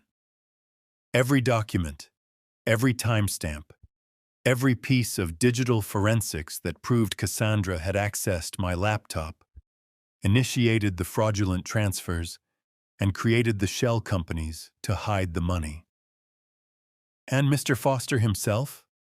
Jennifer asked. "What did your investigation reveal about his involvement?" "None whatsoever," Marcus said clearly. Every piece of evidence indicates Mr. Foster who was framed. The transfers occurred while he was asleep, using devices he'd been tricked into giving access to, following a pattern consistent with elaborate fraud rather than simple theft. Harold cross-examined aggressively. Isn't it possible, Mr. Webb, that Mr. Foster is simply clever? That he orchestrated this elaborate setup, knowing his wife would eventually investigate? Possible? Marcus considered. In the sense that it's technically possible aliens built the pyramids, yes. But evidenced? Supported by facts? No. The timeline alone disproves it. Mr. Foster would have needed to predict his sister-in-law's actions months in advance, plant evidence in ways he couldn't control, and somehow convince Ms. Cassandra Chen to incriminate herself in written communications. That's not clever. That's supernatural. The courtroom laughed. The judge didn't. Next came the board members. One by one, they testified about the conversations Cassandra had initiated. The slow, systematic poisoning of Victoria's reputation. The suggestions that she was compromised. The building of a voting bloc designed to force her out. She told me Victoria had become weak, testified the former head of operations. That she was letting emotion guide business decisions. That the company needed stronger leadership. Did she mention who should provide that leadership? Jennifer asked. Herself. Always herself. Victoria was called to testify on the third day. She walked to the stand like she was walking to a board meeting, confident, prepared, professional, swore on the Bible with a steady hand. Jennifer took her through the timeline gently. The marriage. The consultation project Cassandra had proposed, the paperwork, the accusations, the evidence. When you first saw the bank records showing transfers from your account, what did you think? Jennifer asked. I thought my husband had betrayed me, Victoria said quietly. I thought everything Cassandra had warned me about was true, that I'd been naive, that I'd let myself be used. And when did you realize the truth? When Daniel showed me evidence that Cassandra had orchestrated everything, that she'd accessed his laptop, made the transfers herself, created a false trail to frame him. Victoria's voice stayed level, but I could see her hand gripping the armrests. When I realized the person I trusted most had weaponized that trust to destroy everything I loved. Everything you loved? Jennifer prompted. My marriage, my company, my sense of self. Victoria looked at the jury. My sister didn't just commit fraud. She made me complicit in destroying an innocent man. She turned me into someone who threw out her husband without listening, who chose suspicion over faith, who, her voice cracked slightly, who broke her own marriage because she trusted the wrong person. Harold's cross-examination was brutal. Isn't it true, Mrs. Chen, that you and your sister have had a complicated relationship? All sibling relationships are complicated. Isn't it true that you resented her success? That she built her own company while you inherited your father's? Isn't it true that when your sister questioned your marriage, you became defensive? I became defensive because she was lying about my husband. Or was she telling an uncomfortable truth that you didn't want to hear? Harold moved closer. Mrs. Chen, isn't it possible that your sister was genuinely concerned? That she saw red flags in Mr. Foster's behavior and tried to warn you? And when you discovered the transfers, rather than accepting your own poor judgment, you decided to blame her? No, Victoria said firmly. That's not what happened. But it's possible, isn't it? In your desire to preserve your marriage, to avoid admitting a mistake, you manufactured this entire conspiracy theory. Objection, Jennifer said. Argumentative, and assumes facts not in evidence. Sustained, the judge ruled, but the damage was done. I could see some jurors looking thoughtful, wondering if maybe Cassandra really was just a concerned sister who'd been caught in the crossfire of a marriage she'd tried to save. I was called next. Walked to the stand feeling like I was on trial myself. In a way, I was. Jennifer took me through my story. The marriage, the accusations, the hotel, the investigation, the evidence. "Mr. Foster, why did you hire a private investigator?" she asked. "Because I needed to prove my innocence, not just to the police or the courts, but to my wife. I needed her to know I hadn't betrayed her." "And did you?" "Eventually, yes." I looked at Victoria. It took evidence, documents, security footage, all the proof in the world. But eventually, she saw the truth. Harold's cross was predictably aggressive. "Mr. Foster, you're an architect, correct?" "Yes." "And how successful is your architectural practice?" "Objection," Jennifer began. "I'll allow it. Answer the question, Mr. Foster." "My practice is modest. I focus on affordable housing, sustainable design. It's not a high-profit field." "So you were struggling financially when you met Victoria Chen?" "I was managing. I wasn't wealthy, but I wasn't desperate." "But you married a woman worth hundreds of millions of dollars. That's quite a upgrade in lifestyle." "I married a woman I loved, who happened to be very, very rich."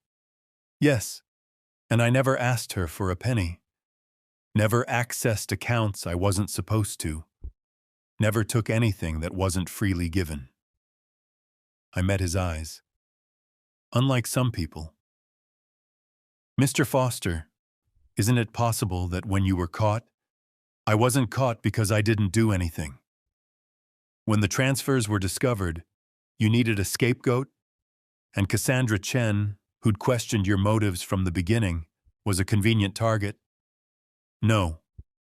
Cassandra Chen framed me because she needed me gone to destabilize Victoria and seize control of Chen Industries. This isn't theory. It's documented fact." Harold smiled thinly. "Documented by an investigator you paid. By evidence you compiled. Convenient how the trail leads exactly where you need it to go." "Convenient how reality tends to align with truth?" I shot back. The judge warned me about snark, but I saw a few jurors smiling. The trial lasted 3 weeks. 3 weeks of testimony, evidence, expert witnesses. 3 weeks of watching Cassandra sit there, impassive, while her entire conspiracy was dissected in public record. She never testified. Her lawyers advised against it. Too risky. Too much cross-examination exposure. So her voice was absent from her own defense, replaced by Harold's smooth arguments that maybe this was all a tragic misunderstanding. Maybe family dynamics were being criminalized. Maybe the real victim was the sister being prosecuted by her own blood. Closing arguments happened on a Friday. Jennifer spoke for an hour, methodically walking the jury through every piece of evidence. The timeline, the documents, the digital forensics, the pattern of behavior that showed clear criminal intent. "Cassandra Chen didn't make a mistake," Jennifer said. "She executed a plan to frame her brother-in-law, destabilize her sister, and seize control of a multi-million-dollar company. That's not family drama. That's organized crime." Harold's closing was emotional. He painted Cassandra as a protective sister who'd watched her younger sibling make dangerous choices and tried to intervene, who'd been investigating Daniel Foster's finances for legitimate reasons and been caught in the crossfire when the marriage went bad. "Sisters protect each other," Harold said to the jury. "That's not conspiracy. That's love." And now Cassandra Chen stands here, abandoned by the sister she raised, prosecuted by the family she protected, accused of crimes that are really just complicated family dynamics weaponized by a wounded marriage. The jury deliberated for 2 days. Victoria and I waited in a conference room near the courthouse. Marcus was there, along with Victoria's lawyers. We didn't talk much, just waited, watched the clock. Tried not to imagine what we'd do if the verdict went wrong. On Monday afternoon, the jury sent word. They'd reached a verdict. We filed back into the courtroom. Cassandra was already there, looking smaller somehow, diminished. Harold whispered something to her. She nodded, but didn't respond. The judge entered. "Has the jury reached a verdict?" "We have, Your Honor." "On the charge of wire fraud, how do you find?" "Guilty." Victoria's hand found mine under the table. "On the charge of computer fraud, how do you find?" "Guilty." Cassandra's face was blank. "On the charge of conspiracy to commit corporate espionage, how do you find?" "Guilty." 8 counts. 8 guilty verdicts. The systematic dismantling of Cassandra's defense and the validation of everything we'd been saying for months. Sentencing was set for 6 weeks later. Cassandra was led away in handcuffs. As she passed our table, she finally looked at Victoria. Really looked at her. "I was trying to save you," she said quietly. "No," Victoria responded. "You were trying to save yourself." Cassandra was led away, and Victoria sat there, victorious and destroyed, watching her sister disappear through a courthouse door. Outside, reporters swarmed again, but this time Victoria was ready. "Justice was served today," she said to the cameras. "Not just for me or for my husband, but for everyone who's ever been betrayed by someone they trusted. Cassandra Chen committed serious crimes. She's being held accountable. That's how our legal system works." "Do you feel vindicated?" someone shouted. "I feel sad," Victoria said honestly. "I lost my sister to her own greed and manipulation. There's no victory in that. There's just closure, and the hope that we can all move forward now." In the car afterward, Victoria finally broke. Not crying. Something beyond crying. A sound that came from somewhere deep, like grief and relief and rage all mixed together. I held her while she shook. "It's over," I said. "It's finally over." "Is it?" she asked.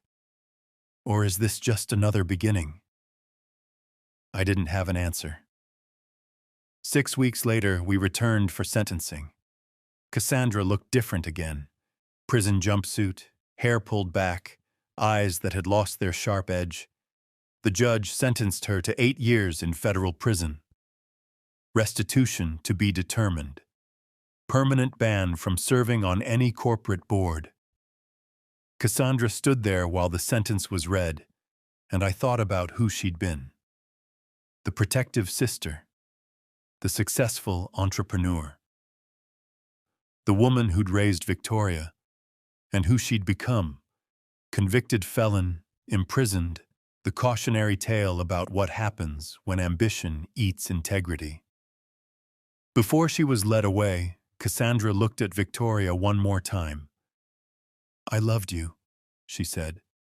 "I'm sorry that wasn't enough." Victoria didn't respond, just watched her sister. Former sister? Biological sister? Complicated sister?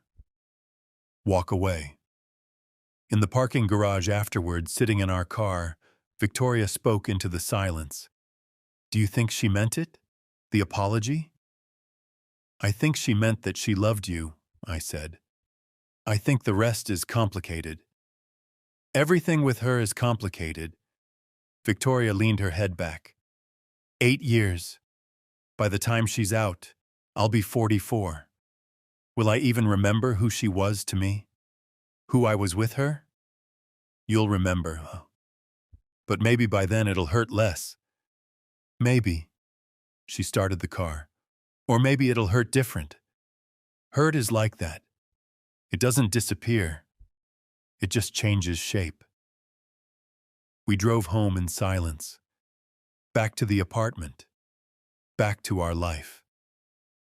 The one we were still learning to build without the shadow of Cassandra's manipulation hanging over it.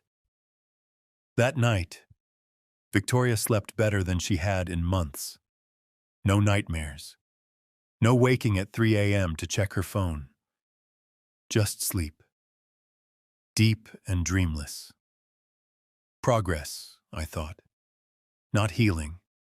Not yet. But progress. Healing happens in moments you don't expect. Not in grand gestures or milestone anniversaries, but in ordinary Tuesdays when you realize you laughed at breakfast without thinking about loss.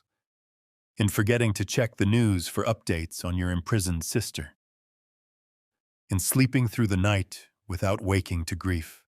3 months after Cassandra's sentencing, Victoria and I started therapy. Not crisis intervention. We'd done that immediately after the trial. But the long, grinding work of rebuilding a marriage that had been blown apart and hastily reassembled. Our therapist, Dr. Patricia Wong, didn't coddle us. You both experienced trauma, she said in our first session. Victoria, you discovered your sister betrayed you in the most calculated way possible. Daniel, you were framed, discarded, and had to prove your innocence to the person who should have believed you without evidence. Those are wounds. They don't just close because the legal battle is over. So what do we do? Victoria asked. You do the work, both of you, separately and together. Dr. Wong looked at me. Daniel, you say you've forgiven Victoria, but have you really processed the hurt? Or are you performing forgiveness because that's easier than confronting the betrayal? I sat with that question. I don't know. That's honest. Start there. The work was harder than I expected. We had homework, actual assignments, write letters to each other about our fears. Practice vulnerability without immediate resolution. Learn to sit with discomfort instead of rushing to fix it. Victoria's letters were devastating. I'm terrified you'll never fully trust me again. That every time I disagree with you or question something, you'll wonder if I'm choosing someone else over you. I'm terrified I destroyed something that can't be repaired, and we're both just pretending it can be. Mine were painful too. I'm scared that the next time someone you love accuses me of something, you'll believe them. That I'll always be the outsider in your family, the one who has to prove himself over and over. I'm scared that I'm not enough to compete with 30 years of sisterhood. Dr. Wong made us read the letters aloud to each other. It was excruciating, but necessary. You're both carrying fear, she said. That's normal. That's human. The question is, what are you going to do with that fear? Let it control your marriage or acknowledge it and choose trust anyway? How do we choose trust when trust was shattered? Victoria asked. You build it back slowly, with small moments of reliability, with consistent choices that demonstrate commitment. Dr. Wong leaned forward.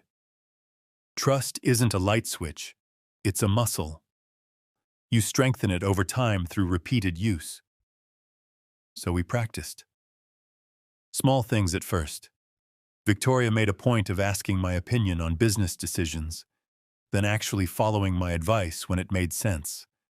I made a point of sharing my concerns directly instead of hiding them to keep peace. We fought, real fights, not the careful avoidance we'd been doing, and learned how to fight without one of us leaving. I disagree with you, Victoria said one night during an argument about whether to buy a vacation home. I think it's a smart investment. And I think it's premature, I countered. We're still rebuilding. Big purchases can wait. Are you saying that because you genuinely think it's premature, or because you don't want to be seen as benefiting from my money? Both. Is that allowed? She considered. Yes, actually that's allowed. And I appreciate the honesty. She closed the laptop with property listings. We can revisit in 6 months. Really? You're letting it go? I'm choosing us over a house I don't really need. That's different than letting it go. She smiled slightly. See? I'm learning. We both are. At work, Victoria was rebuilding too.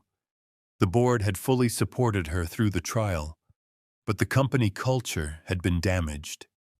Rumors, choosing sides, the residual belief among some employees that maybe the family drama suggested instability. Victoria handled it head-on. She called an all-hands meeting, something Chen Industries had never done before. You've all heard about my family situation, she said to the assembled employees. My sister committed crimes. She was tried. She was convicted. She's serving time. Those are facts. She paused. What's also fact is that this company survived because we have integrity, because we chose accountability over cover-up, because we believe that everyone, including family, answers to the law. Someone in the back raised a hand. Does this change how the company operates? Yes, Victoria said. We're implementing stronger oversight, independent audits, board reforms. Not because I don't trust you, but because institutional trust requires institutional safeguards. What happened with my sister can't happen again. We're building systems that prevent it. The applause was cautious but real. Afterward, the CFO approached. That was good, transparent, the kind of leadership the company needs. You mean the kind my father never gave? Victoria said wryly.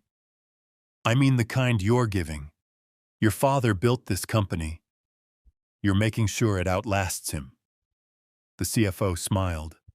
Different skills, both valuable. Maya, the cousin who'd believed the evidence, started coming around for dinners. She and Victoria were rebuilding their relationship slowly. No pretending the past months hadn't happened, but choosing to move forward anyway. Most of the family still won't talk to you, Maya said one evening over takeout. But some are starting to question the narrative. Aunt Susan asked me about the trial transcript. Uncle James mentioned maybe he was too quick to judge. And the others? Victoria asked. Still Team Cassandra. Still think you're cruel. Maya shrugged. You can't control what people believe, even with evidence. Some people prefer their version of events. That's depressing. That's family. We're tribally loyal even when it's irrational. Maya looked at me. For what it's worth, I'm sorry I believed the lies about you. Cassandra was convincing. She was, I agreed. That's what made her dangerous. Do you hate her? Maya asked. I would. If someone did that to me, I don't hate her, I said slowly. I pity her. She had everything, family, success, respect, and she destroyed it all because she couldn't stand to not be the one in control. That's not villainy. That's tragedy. Victoria looked at me like I'd said something profound, though it just felt true.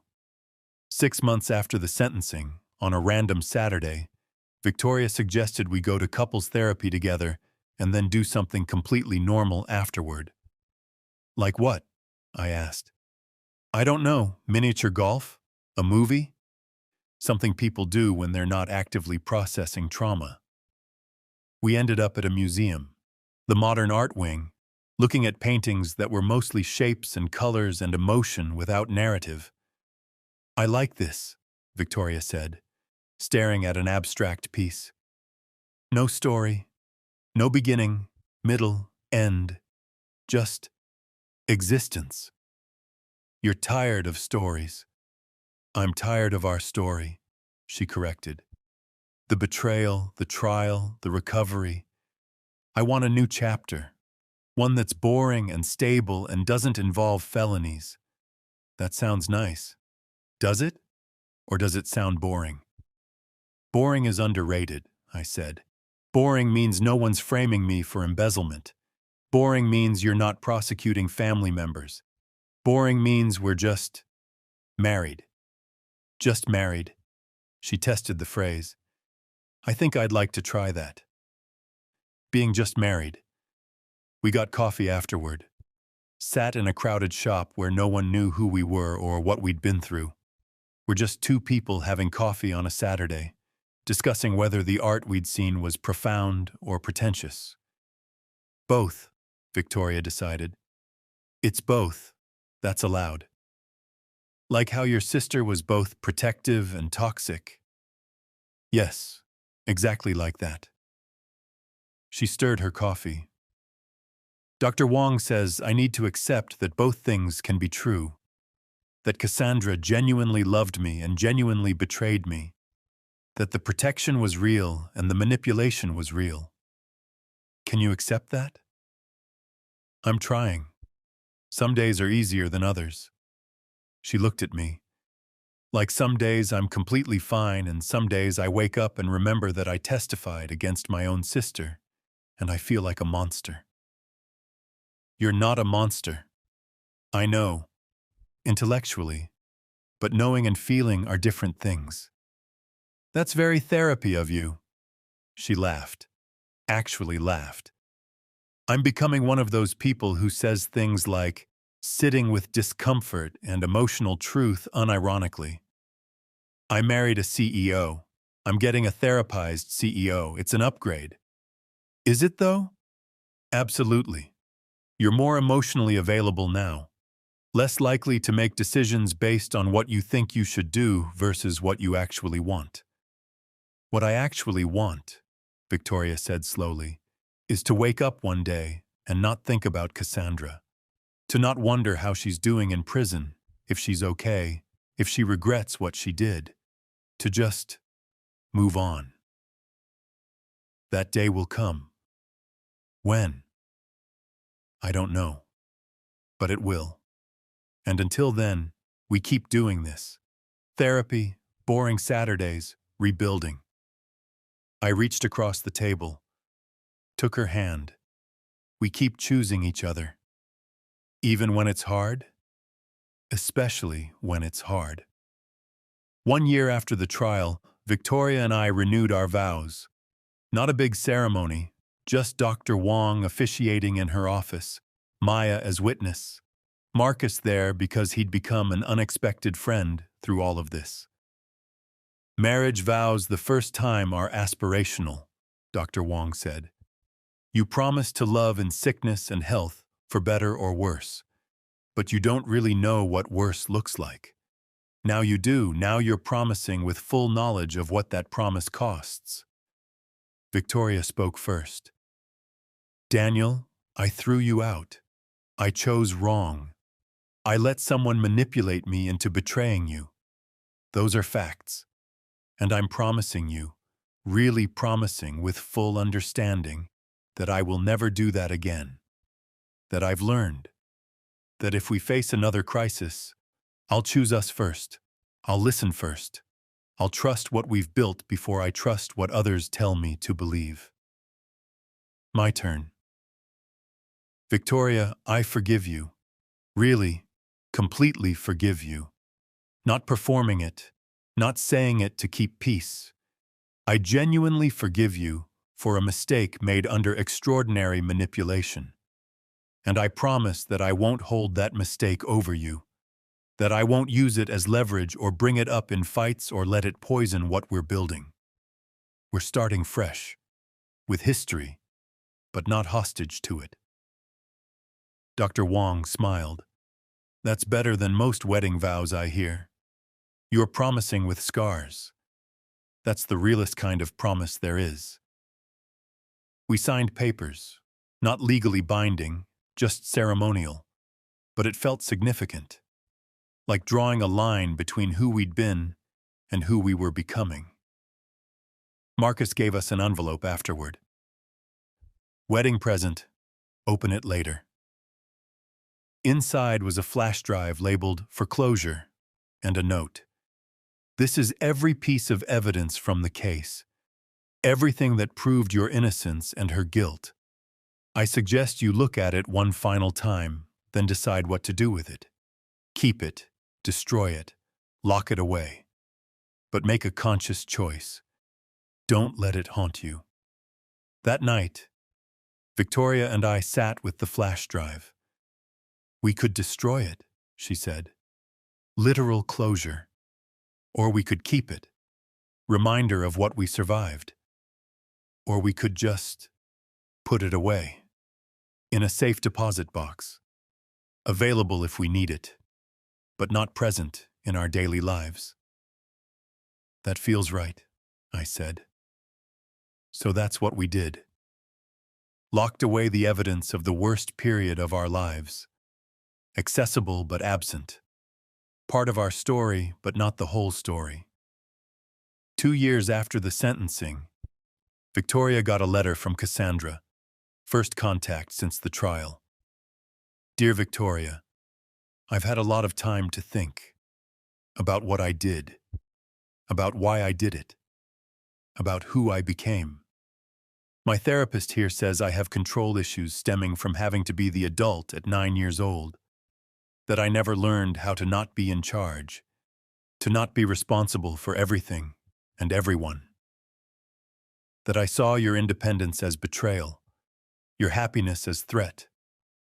I don't know if that's true, or if it's just an explanation I'm clinging to because it's easier than accepting I'm just bad. I'm sorry. I know that's inadequate. I know sorry doesn't undo the pain or return the time or restore trust. But I'm sorry anyway. I don't expect forgiveness. I don't even know if I deserve the chance to ask for it. But I needed you to know I'm working on understanding why I hurt you, and I'm truly sorry that I did. Cass. Victoria read it 3 times, cried once, then put it away. Are you going to respond? I asked. Not yet. Maybe never. Maybe eventually. She looked at me. Is that cruel? It's self-preservation. That's different. Dr. Wong would say I need to sit with my feelings about it. Dr. Wong says that about everything. Victoria laughed. True, but she's usually right. She folded the letter carefully. I think I'll keep this. Not respond. Not forgive. Not yet.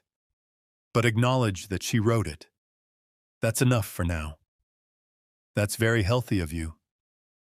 I'm trying to be very healthy. It's exhausting. Welcome to recovery, where everything is hard work and no one gives you a trophy. I'd like a trophy. For what? For not burning down the world when my sister tried to destroy my life.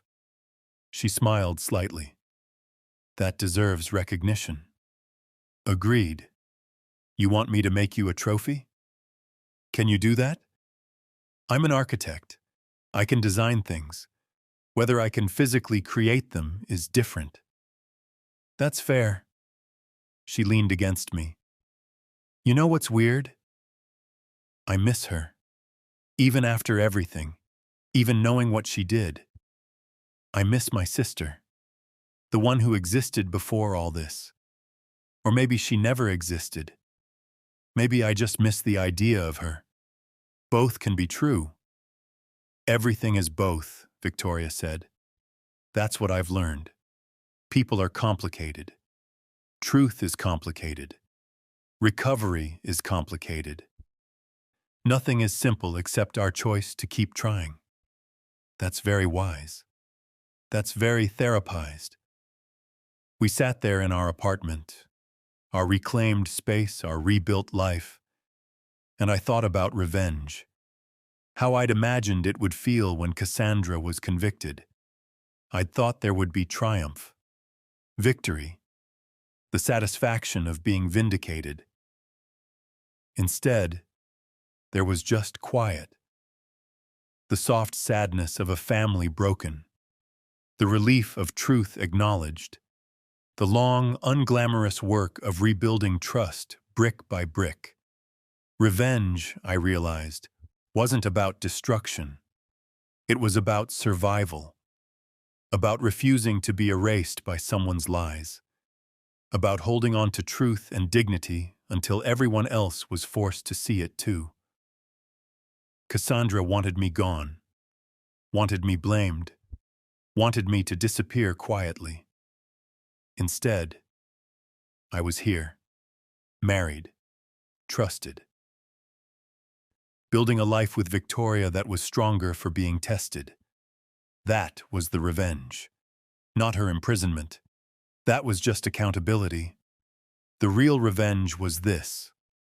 I won. We won. We survived her worst and came out intact. Sometimes the best vengeance is just living well and refusing to let anyone else write your ending. 3 years after the trial, Victoria got a call that changed everything again. Not dramatically. By this point, we'd learned that real change happens quietly, in phone calls on Tuesday afternoons while you're making dinner. Cassandra's parole hearing is in 6 weeks, Victoria said, setting down her phone with that careful precision that meant she was processing something big. Her lawyer wants to know if I'll write a letter of support. I stopped chopping vegetables. Will you? I don't know.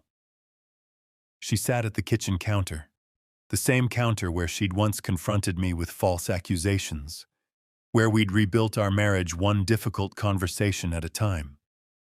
Part of me thinks she's served her time. Part of me never wants her out. Part of me doesn't want to think about her at all. What does Dr. Wong say? That I should examine what I want versus what I think I should want. That there's no wrong answer. Victoria rubbed her temples. Helpful as always. Do you want her out? Victoria was quiet for a long time. I want her to be okay.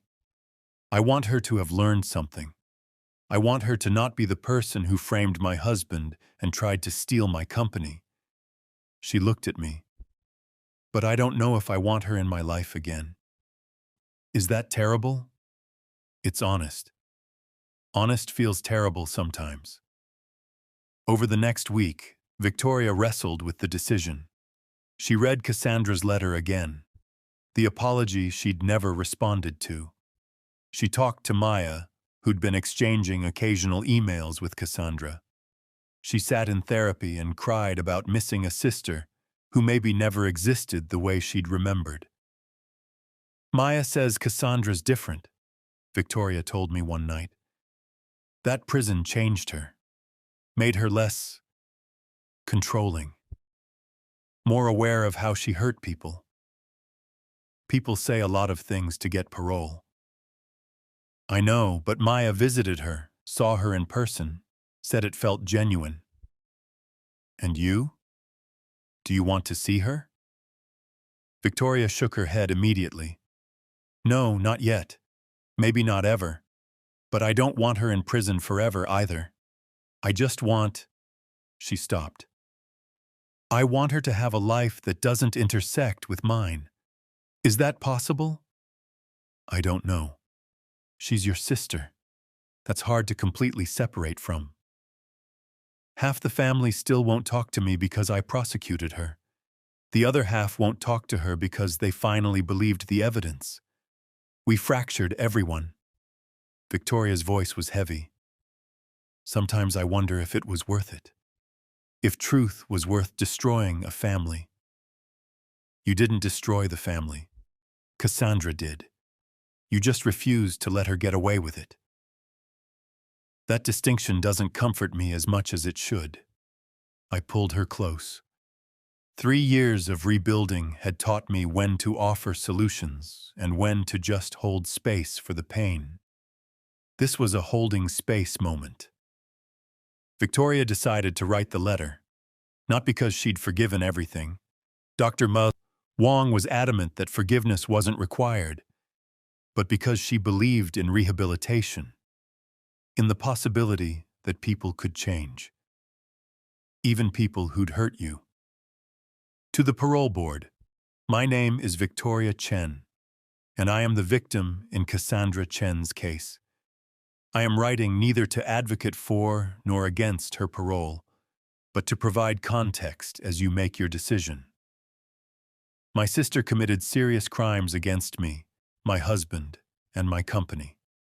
The impact was devastating, professionally, personally, emotionally.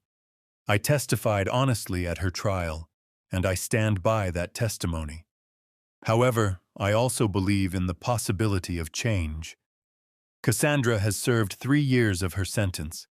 She has participated in therapy. She has, by all accounts, been a model prisoner.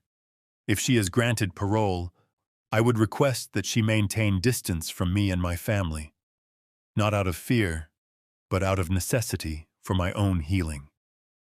I need space to continue rebuilding the life her actions damaged, but I do not need her incarcerated to feel safe. I do not need her punishment to continue indefinitely to feel vindicated. Justice was served by her conviction and sentence. Whether she serves the full term or is granted early release based on rehabilitation is a decision I leave to your judgment. I wish my sister well. I hope she has learned from her mistakes, and I hope she builds a life that brings her peace, a life separate from mine. Respectfully, Victoria Chen. She showed me the letter before sending it. Is this okay? Am I being too cold? Too forgiving? You're being honest. That's all you can be. The parole hearing happened without us. Victoria chose not to attend, not to testify in person. The letter was enough. She'd said what needed saying. 2 weeks later, the decision came. Cassandra was granted parole with conditions: no contact with Victoria or me, regular check-ins with a parole officer, continued therapy, employment within 90 days. She's out, Victoria said when she got the news. We were in bed, that safe space where the hardest conversations happened. In 3 weeks, she'll be released. How do you feel? I don't know, scared? Relieved? Guilty for being scared? It's all mixed together. She turned to look at me. Do you think she'll try to contact us? I think she'd be violating parole if she did. That didn't stop her from violating laws before. True, but maybe prison taught her about consequences. I paused. Or maybe we should just be prepared either way.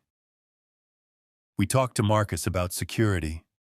Not anything dramatic, just updating our building's access codes, making sure the doorman knew not to let Cassandra up, having a plan if she showed up anyway. You're being smart, Marcus said. Hope for the best, prepare for the worst. That's survival. I'm tired of just surviving, Victoria said. I want to thrive. Then thrive. Don't let Cassandra's release take that from you. But it did, a little. The first few weeks after her release, Victoria was jumpy. Every unknown number made her tense. Every notification had her checking to see if it was Cassandra trying to make contact. Nothing came. 1 month after her release, Maya called. Cassandra asked me to give you a message. She's not going to contact you. She understands the boundaries. But she wanted you to know she got a job, accounting for a small nonprofit. She's in a halfway house. She's doing okay. Why are you telling me this? Victoria asked. Because I thought you'd want to know she's not falling apart, that she's actually trying to rebuild. Maya paused. And because she wanted to thank you for the letter. She said it was more grace than she deserved. Victoria cried after that call. Not grief exactly. Something more complicated. I don't want to care if she's okay, Victoria said. I want to not care. I want her to be a stranger. But she's not. She's still my sister.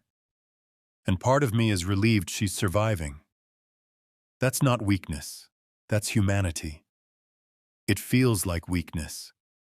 Only because you think caring about someone who hurt you makes you vulnerable. But Dr. Wong would say that I can care from a distance, that boundaries and compassion aren't mutually exclusive. Victoria smiled weakly. I know. I've heard the speech. Is it working? Slowly. Very, very slowly. 6 months after Cassandra's release, we had our own news. Victoria was pregnant. Unplanned, but not unwelcome. A complication in our careful rebuilding, but also a hope. Something new growing from the wreckage of what had been destroyed. We're going to be parents, Victoria said, staring at the positive test. We're going to have a child who won't know any of this history, who'll just know us as mom and dad. Should we tell people? Eventually, after the first trimester, she looked at me. Do I tell Cassandra? Do you want to? I don't know. She's the baby's aunt, technically.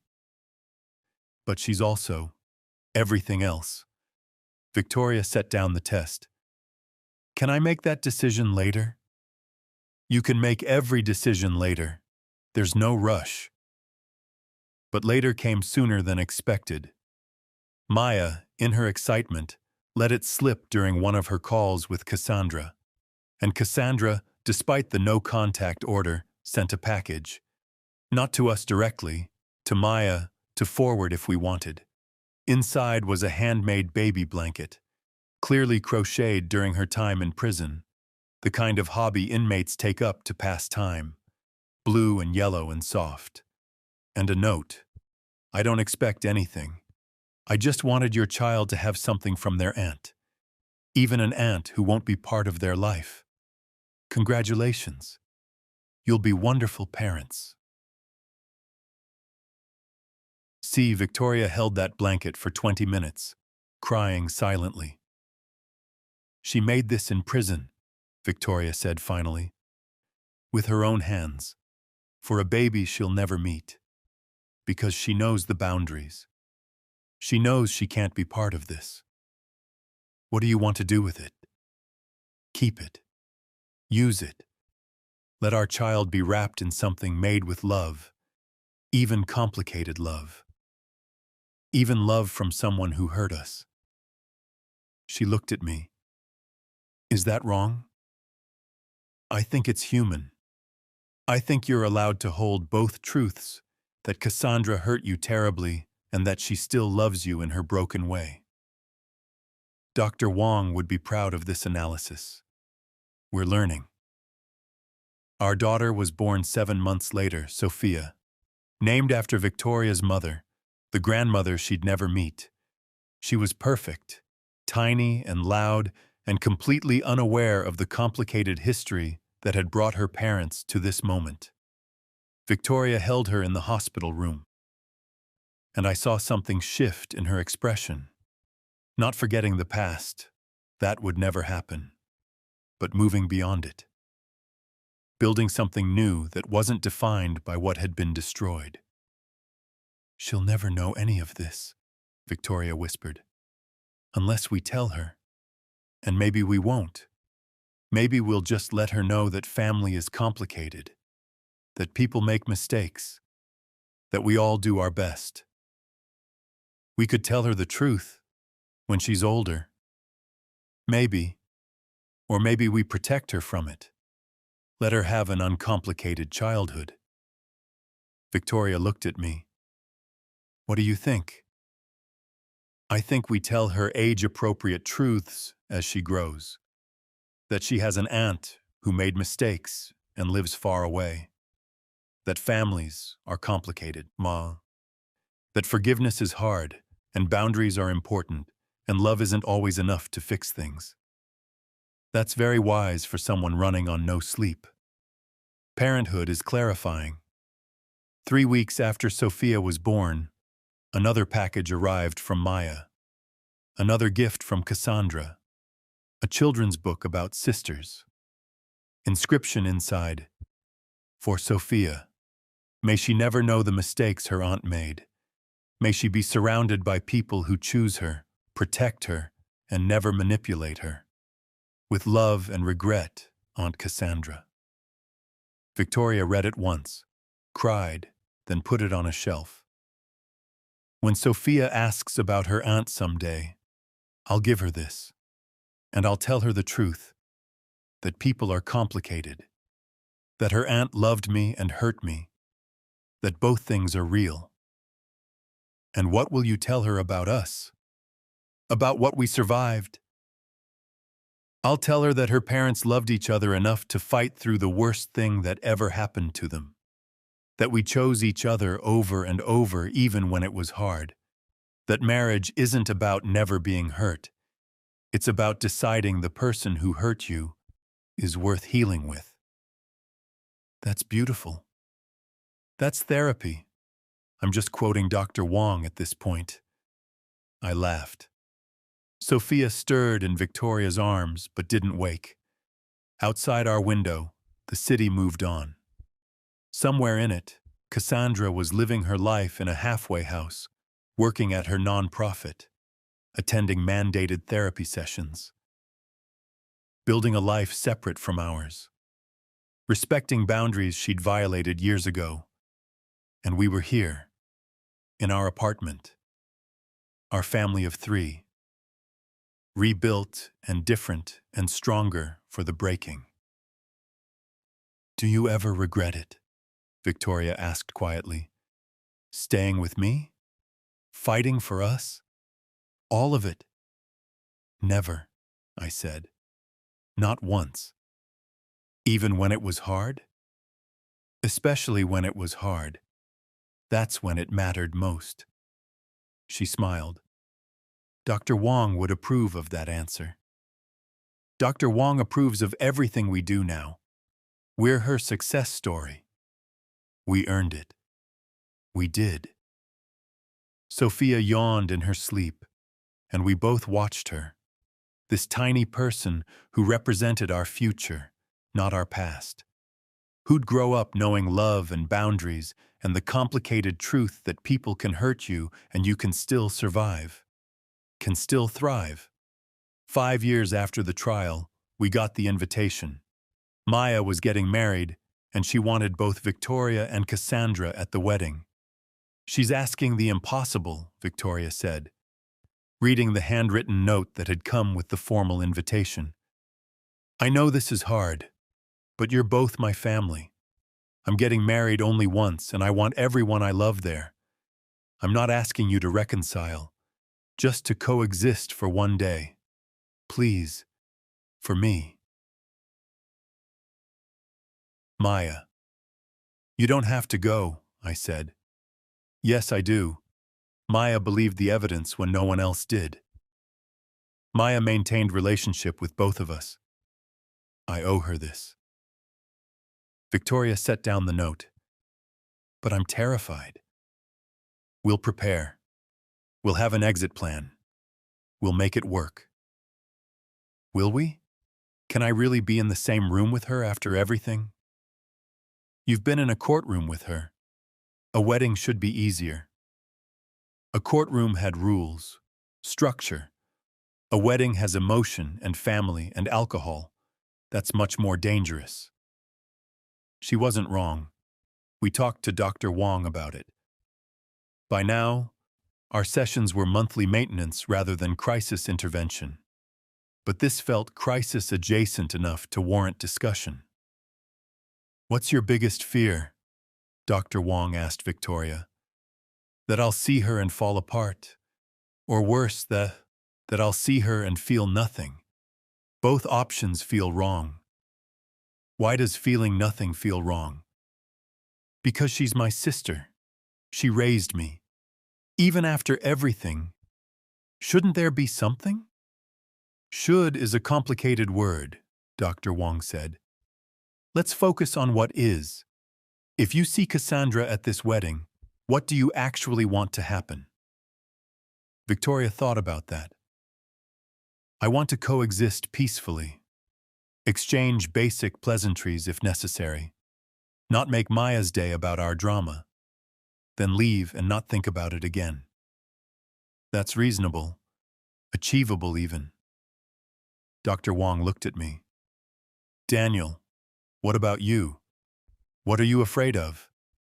That Cassandra will try to apologize or explain or insert herself back into Victoria's life. That the boundary we've maintained will crumble. And if she does try those things, then we reinforce the boundary. We say no thank you and we leave. Good. So you both have a plan. The fear isn't the situation, it's the unknown. So reduce the unknown. Decide in advance how you'll respond to likely scenarios. We spent an afternoon role-playing. Awkward as hell, but useful. Hello, Victoria, I said, playing Cassandra. You look well. Thank you, Victoria practiced. Congratulations on your continued rehabilitation. Can we talk? Just for a moment? No, but I appreciate you asking. Enjoy the wedding. Exit stage left. We practiced versions where Cassandra was apologetic, versions where she was hostile, versions where she tried to meet Sophia. For every scenario, Victoria practiced the same calm redirection and boundary setting. This feels like preparing for battle, Victoria said after the 5th run-through. This is preparing for a wedding where your convicted felon sister will be present. Battle preparation is appropriate. The wedding was beautiful. Maya married her girlfriend in a small ceremony upstate. Intimate, personal, surrounded by the family members who'd survived the Chen family fracture. We saw Cassandra immediately. She was thinner, hair shorter, dressed conservatively, standing with Maya's mother, Victoria's aunt, the one who'd called her a family destroyer years ago. There she is, Victoria whispered, gripping my hand. Breathe. You've got this. Cassandra saw us too. I watched recognition flash across her face, followed by something that looked like pain. She said something to the aunt, then deliberately turned away, giving us space. She's avoiding us, Victoria said. Isn't that what you wanted? Yes, but it still feels weird. Like she's the ghost at the party that everyone pretends not to see. The ceremony was lovely. Maya and her wife exchanged vows that were funny and heartfelt. Victoria cried happy tears. I held Sophia, who was 3 now and more interested in the flowers than the ceremony. At the reception, the seating chart had strategically placed us on opposite sides of the venue. Someone, probably Maya, had thought carefully about traffic patterns and sight lines to minimize accidental interaction. This must have taken planning, Victoria observed.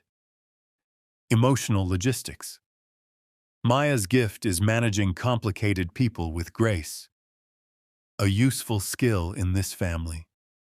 We were halfway through dinner when Sophia, bored with sitting still, escaped my grasp and ran off toward the dessert table. I chased after her and found her face to face with Cassandra. Pretty flowers, Sophia said, pointing at Cassandra's corsage. Cassandra looked at my daughter, her niece, with an expression of pure longing and pure restraint. They are pretty, Cassandra said softly. They're peonies, your grandma's favorite. I'm Sophia. I know. Cassandra's voice broke slightly. I'm I'm a friend of your mommy's, from a long time ago. I reached them. Sophia, come here, please. Sophia obliged, and I picked her up. Cassandra and I stood there, two people with immense shared history and no easy words. She's beautiful, Cassandra said finally. You and Victoria, you made something beautiful. Thank you. I'm not going to, I know the boundaries. I just wanted to say, she stopped. I'm glad you're all okay. That's all. We are. We're okay. Cassandra nodded, then walked away. Back to her side of the venue. Back to her life separate from ours. Victoria found me a minute later. Did I just see? Sophia ran into her. Briefly. It's fine. What did she say? That Sophia is beautiful. That she's glad we're okay. Then she left. I looked at Victoria. She respected the boundary. Victoria's eyes filled with tears. Good. That's good. Are you okay? I'm sad. She's my sister and she met my daughter and had to pretend to be a stranger. That's sad. But it's also necessary. Both things are true. Both things are always true with her. Later, during the dancing, Maya pulled Victoria aside. They talked for a few minutes, and I saw Victoria nod, then hug her cousin tightly. What was that about? I asked when Victoria returned. Maya thanked me for coming, for making the effort despite how hard it was, and she told me Cassandra is doing well. She has a life, a routine. She's still in therapy, still working. She's okay. And you? How do you feel knowing that? Relieved, sad, distant, all of it at once.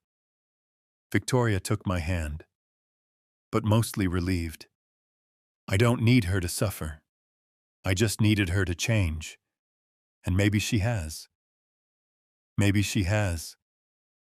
We danced, not gracefully, but happily.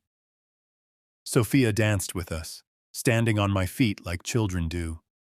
The evening was gentle, uncomplicated. Normal in the way we'd fought so hard to achieve. As we left, Victoria looked back once at the venue. Cassandra was visible through the window, talking to cousins, laughing at something someone said. Living. I hope she's happy, Victoria said. I hope she's built something real, and I hope it stays far away from us. That's very mature of you. That's very therapized of me. There's a difference. In the car heading home, Sophia asleep in her car seat, Victoria spoke into the darkness. I think that's it. The closure I didn't know I needed. Seeing her okay. Seeing that we can exist in the same space without destroying each other. Seeing that life goes on, separately but peacefully. Is it enough? It has to be, because I'm done carrying her. Done wondering if she's reformed or still the person who framed you. Done letting her occupy space in my head. Victoria looked at me. I want to think about our family now. The one we built. The one that's healthy and honest and ours. Then let's do that. Just like that? Just like that. You decide who gets your energy. She doesn't anymore. That's your choice. When did you get so wise? 5 years of therapy and survival. It's clarifying. When we got home, we put Sophia to bed and sat together on our couch. The same couch where we'd fought, where we'd reconciled, where we'd rebuilt everything that had been destroyed. Do you ever think about what would have happened if you'd just signed the divorce papers? Victoria asked. If you'd walked away instead of fighting? Sometimes. Usually when I'm annoyed with you about something petty. I smiled. But then I remember what we have now, what we built. And I'm glad I fought. Even though it was hard. Especially because it was hard. Easy things don't mean anything. But this we earned. Victoria leaned against me, and we sat there in our reclaimed life. Outside, the city hummed. Somewhere in it, Cassandra was living her separate life. Somewhere in it, Maya was beginning her marriage. Somewhere in it, countless families were navigating their own complicated dynamics. But here, in this apartment, we'd found something simple. Peace. Not the dramatic kind. Not the kind that came from grand gestures or perfect resolutions. Just the quiet peace of two people who'd survived the worst and chosen to stay. Who'd rebuilt trust brick by brick. Who'd learned that love wasn't about never being hurt. It was about deciding someone was worth healing with. I love you, Victoria said quietly. I love you too. Thank you for not giving up on us. Thank you for doing the work to deserve that choice. She laughed softly. We're so healthy now it's almost boring. Boring is underrated. Boring is everything. We sat there until we fell asleep on the couch, wrapped around each other, the way you do when you've been broken and rebuilt and finally feel safe. In the morning, Sophia woke us up by jumping on the couch. Pancakes, she demanded. Daddy makes pancakes. Daddy makes terrible pancakes, I corrected. I like terrible pancakes. Victoria laughed. The real laugh, the one that came from deep in her chest. The laugh I'd been fighting to hear again for 5 years. Make terrible pancakes, she said. I'll supervise. In the kitchen, making breakfast while Sophia helped by spilling flour everywhere, Victoria said something that felt like a final punctuation mark on everything we'd been through. You know what the best revenge is? What? This, right here, making pancakes on a Sunday with our daughter, being happy, being healed, being us. She looked around our kitchen. Cassandra wanted to destroy this. She failed. We're still here, still building, still choosing each other. That's the revenge. Not her prison time, not her parole conditions. Just us, living well, together. That's very poetic. That's very true. I flipped a pancake, badly, because I really was terrible at this. Sophia cheered anyway. Victoria laughed. And I thought about revenge, about healing, about the long road from accusation to vindication to something resembling peace. The truth had cost everything, had fractured a family, imprisoned a sister, destroyed old certainties. But it had also built something new, something honest, something that could survive because it was based on reality rather than convenient lies. Sometimes the best revenge isn't destruction. It's construction. It's building something so good, so real, so genuinely happy that the person who tried to destroy you has to live with knowing they failed. Cassandra was out of prison. She had a life. She was surviving. But we were thriving. And that, in the end, was everything. Epilogue. 10 years after the trial, we received one final communication from Cassandra. Not directly, she still respected the boundaries. But through Maya, who forwarded an email with the subject line, "If they want to read this, they can. If not, delete it." Victoria stared at the email for 3 days before opening it. Victoria, I don't expect you to read this. I don't expect anything. But Maya suggested I write down what I've learned. And maybe, If you're curious, you could read it someday. I was wrong about everything. About Daniel, about control, about what you needed, about what I deserved. I was wrong. Prison gave me a lot of time to think about why. Why I couldn't just let you be happy. Why I saw your independence as betrayal. Why I needed to control everything, even when control destroyed everyone I loved. My therapist says trauma responses from childhood created maladaptive patterns. That raising you at 9 years old wired my brain to believe I was only valuable if I was protecting you. And when you didn't need protecting anymore, I felt obsolete. So I created problems to solve. Made you need me by making you vulnerable. That's not an excuse. It's just an explanation. You didn't deserve what I did. Daniel didn't deserve it. Your company didn't deserve it. I stole your sense of safety and your trust and your family, and I'm sorry. I know sorry doesn't fix anything, but it's true anyway. I've built a life now, small but mine. I work, I go to therapy, I volunteer. I have a few friends who know my history and chose to stay anyway. It's not the life I imagined, but it's honest. And that's new for me. I think about you every day. About Sophia. About the family I destroyed.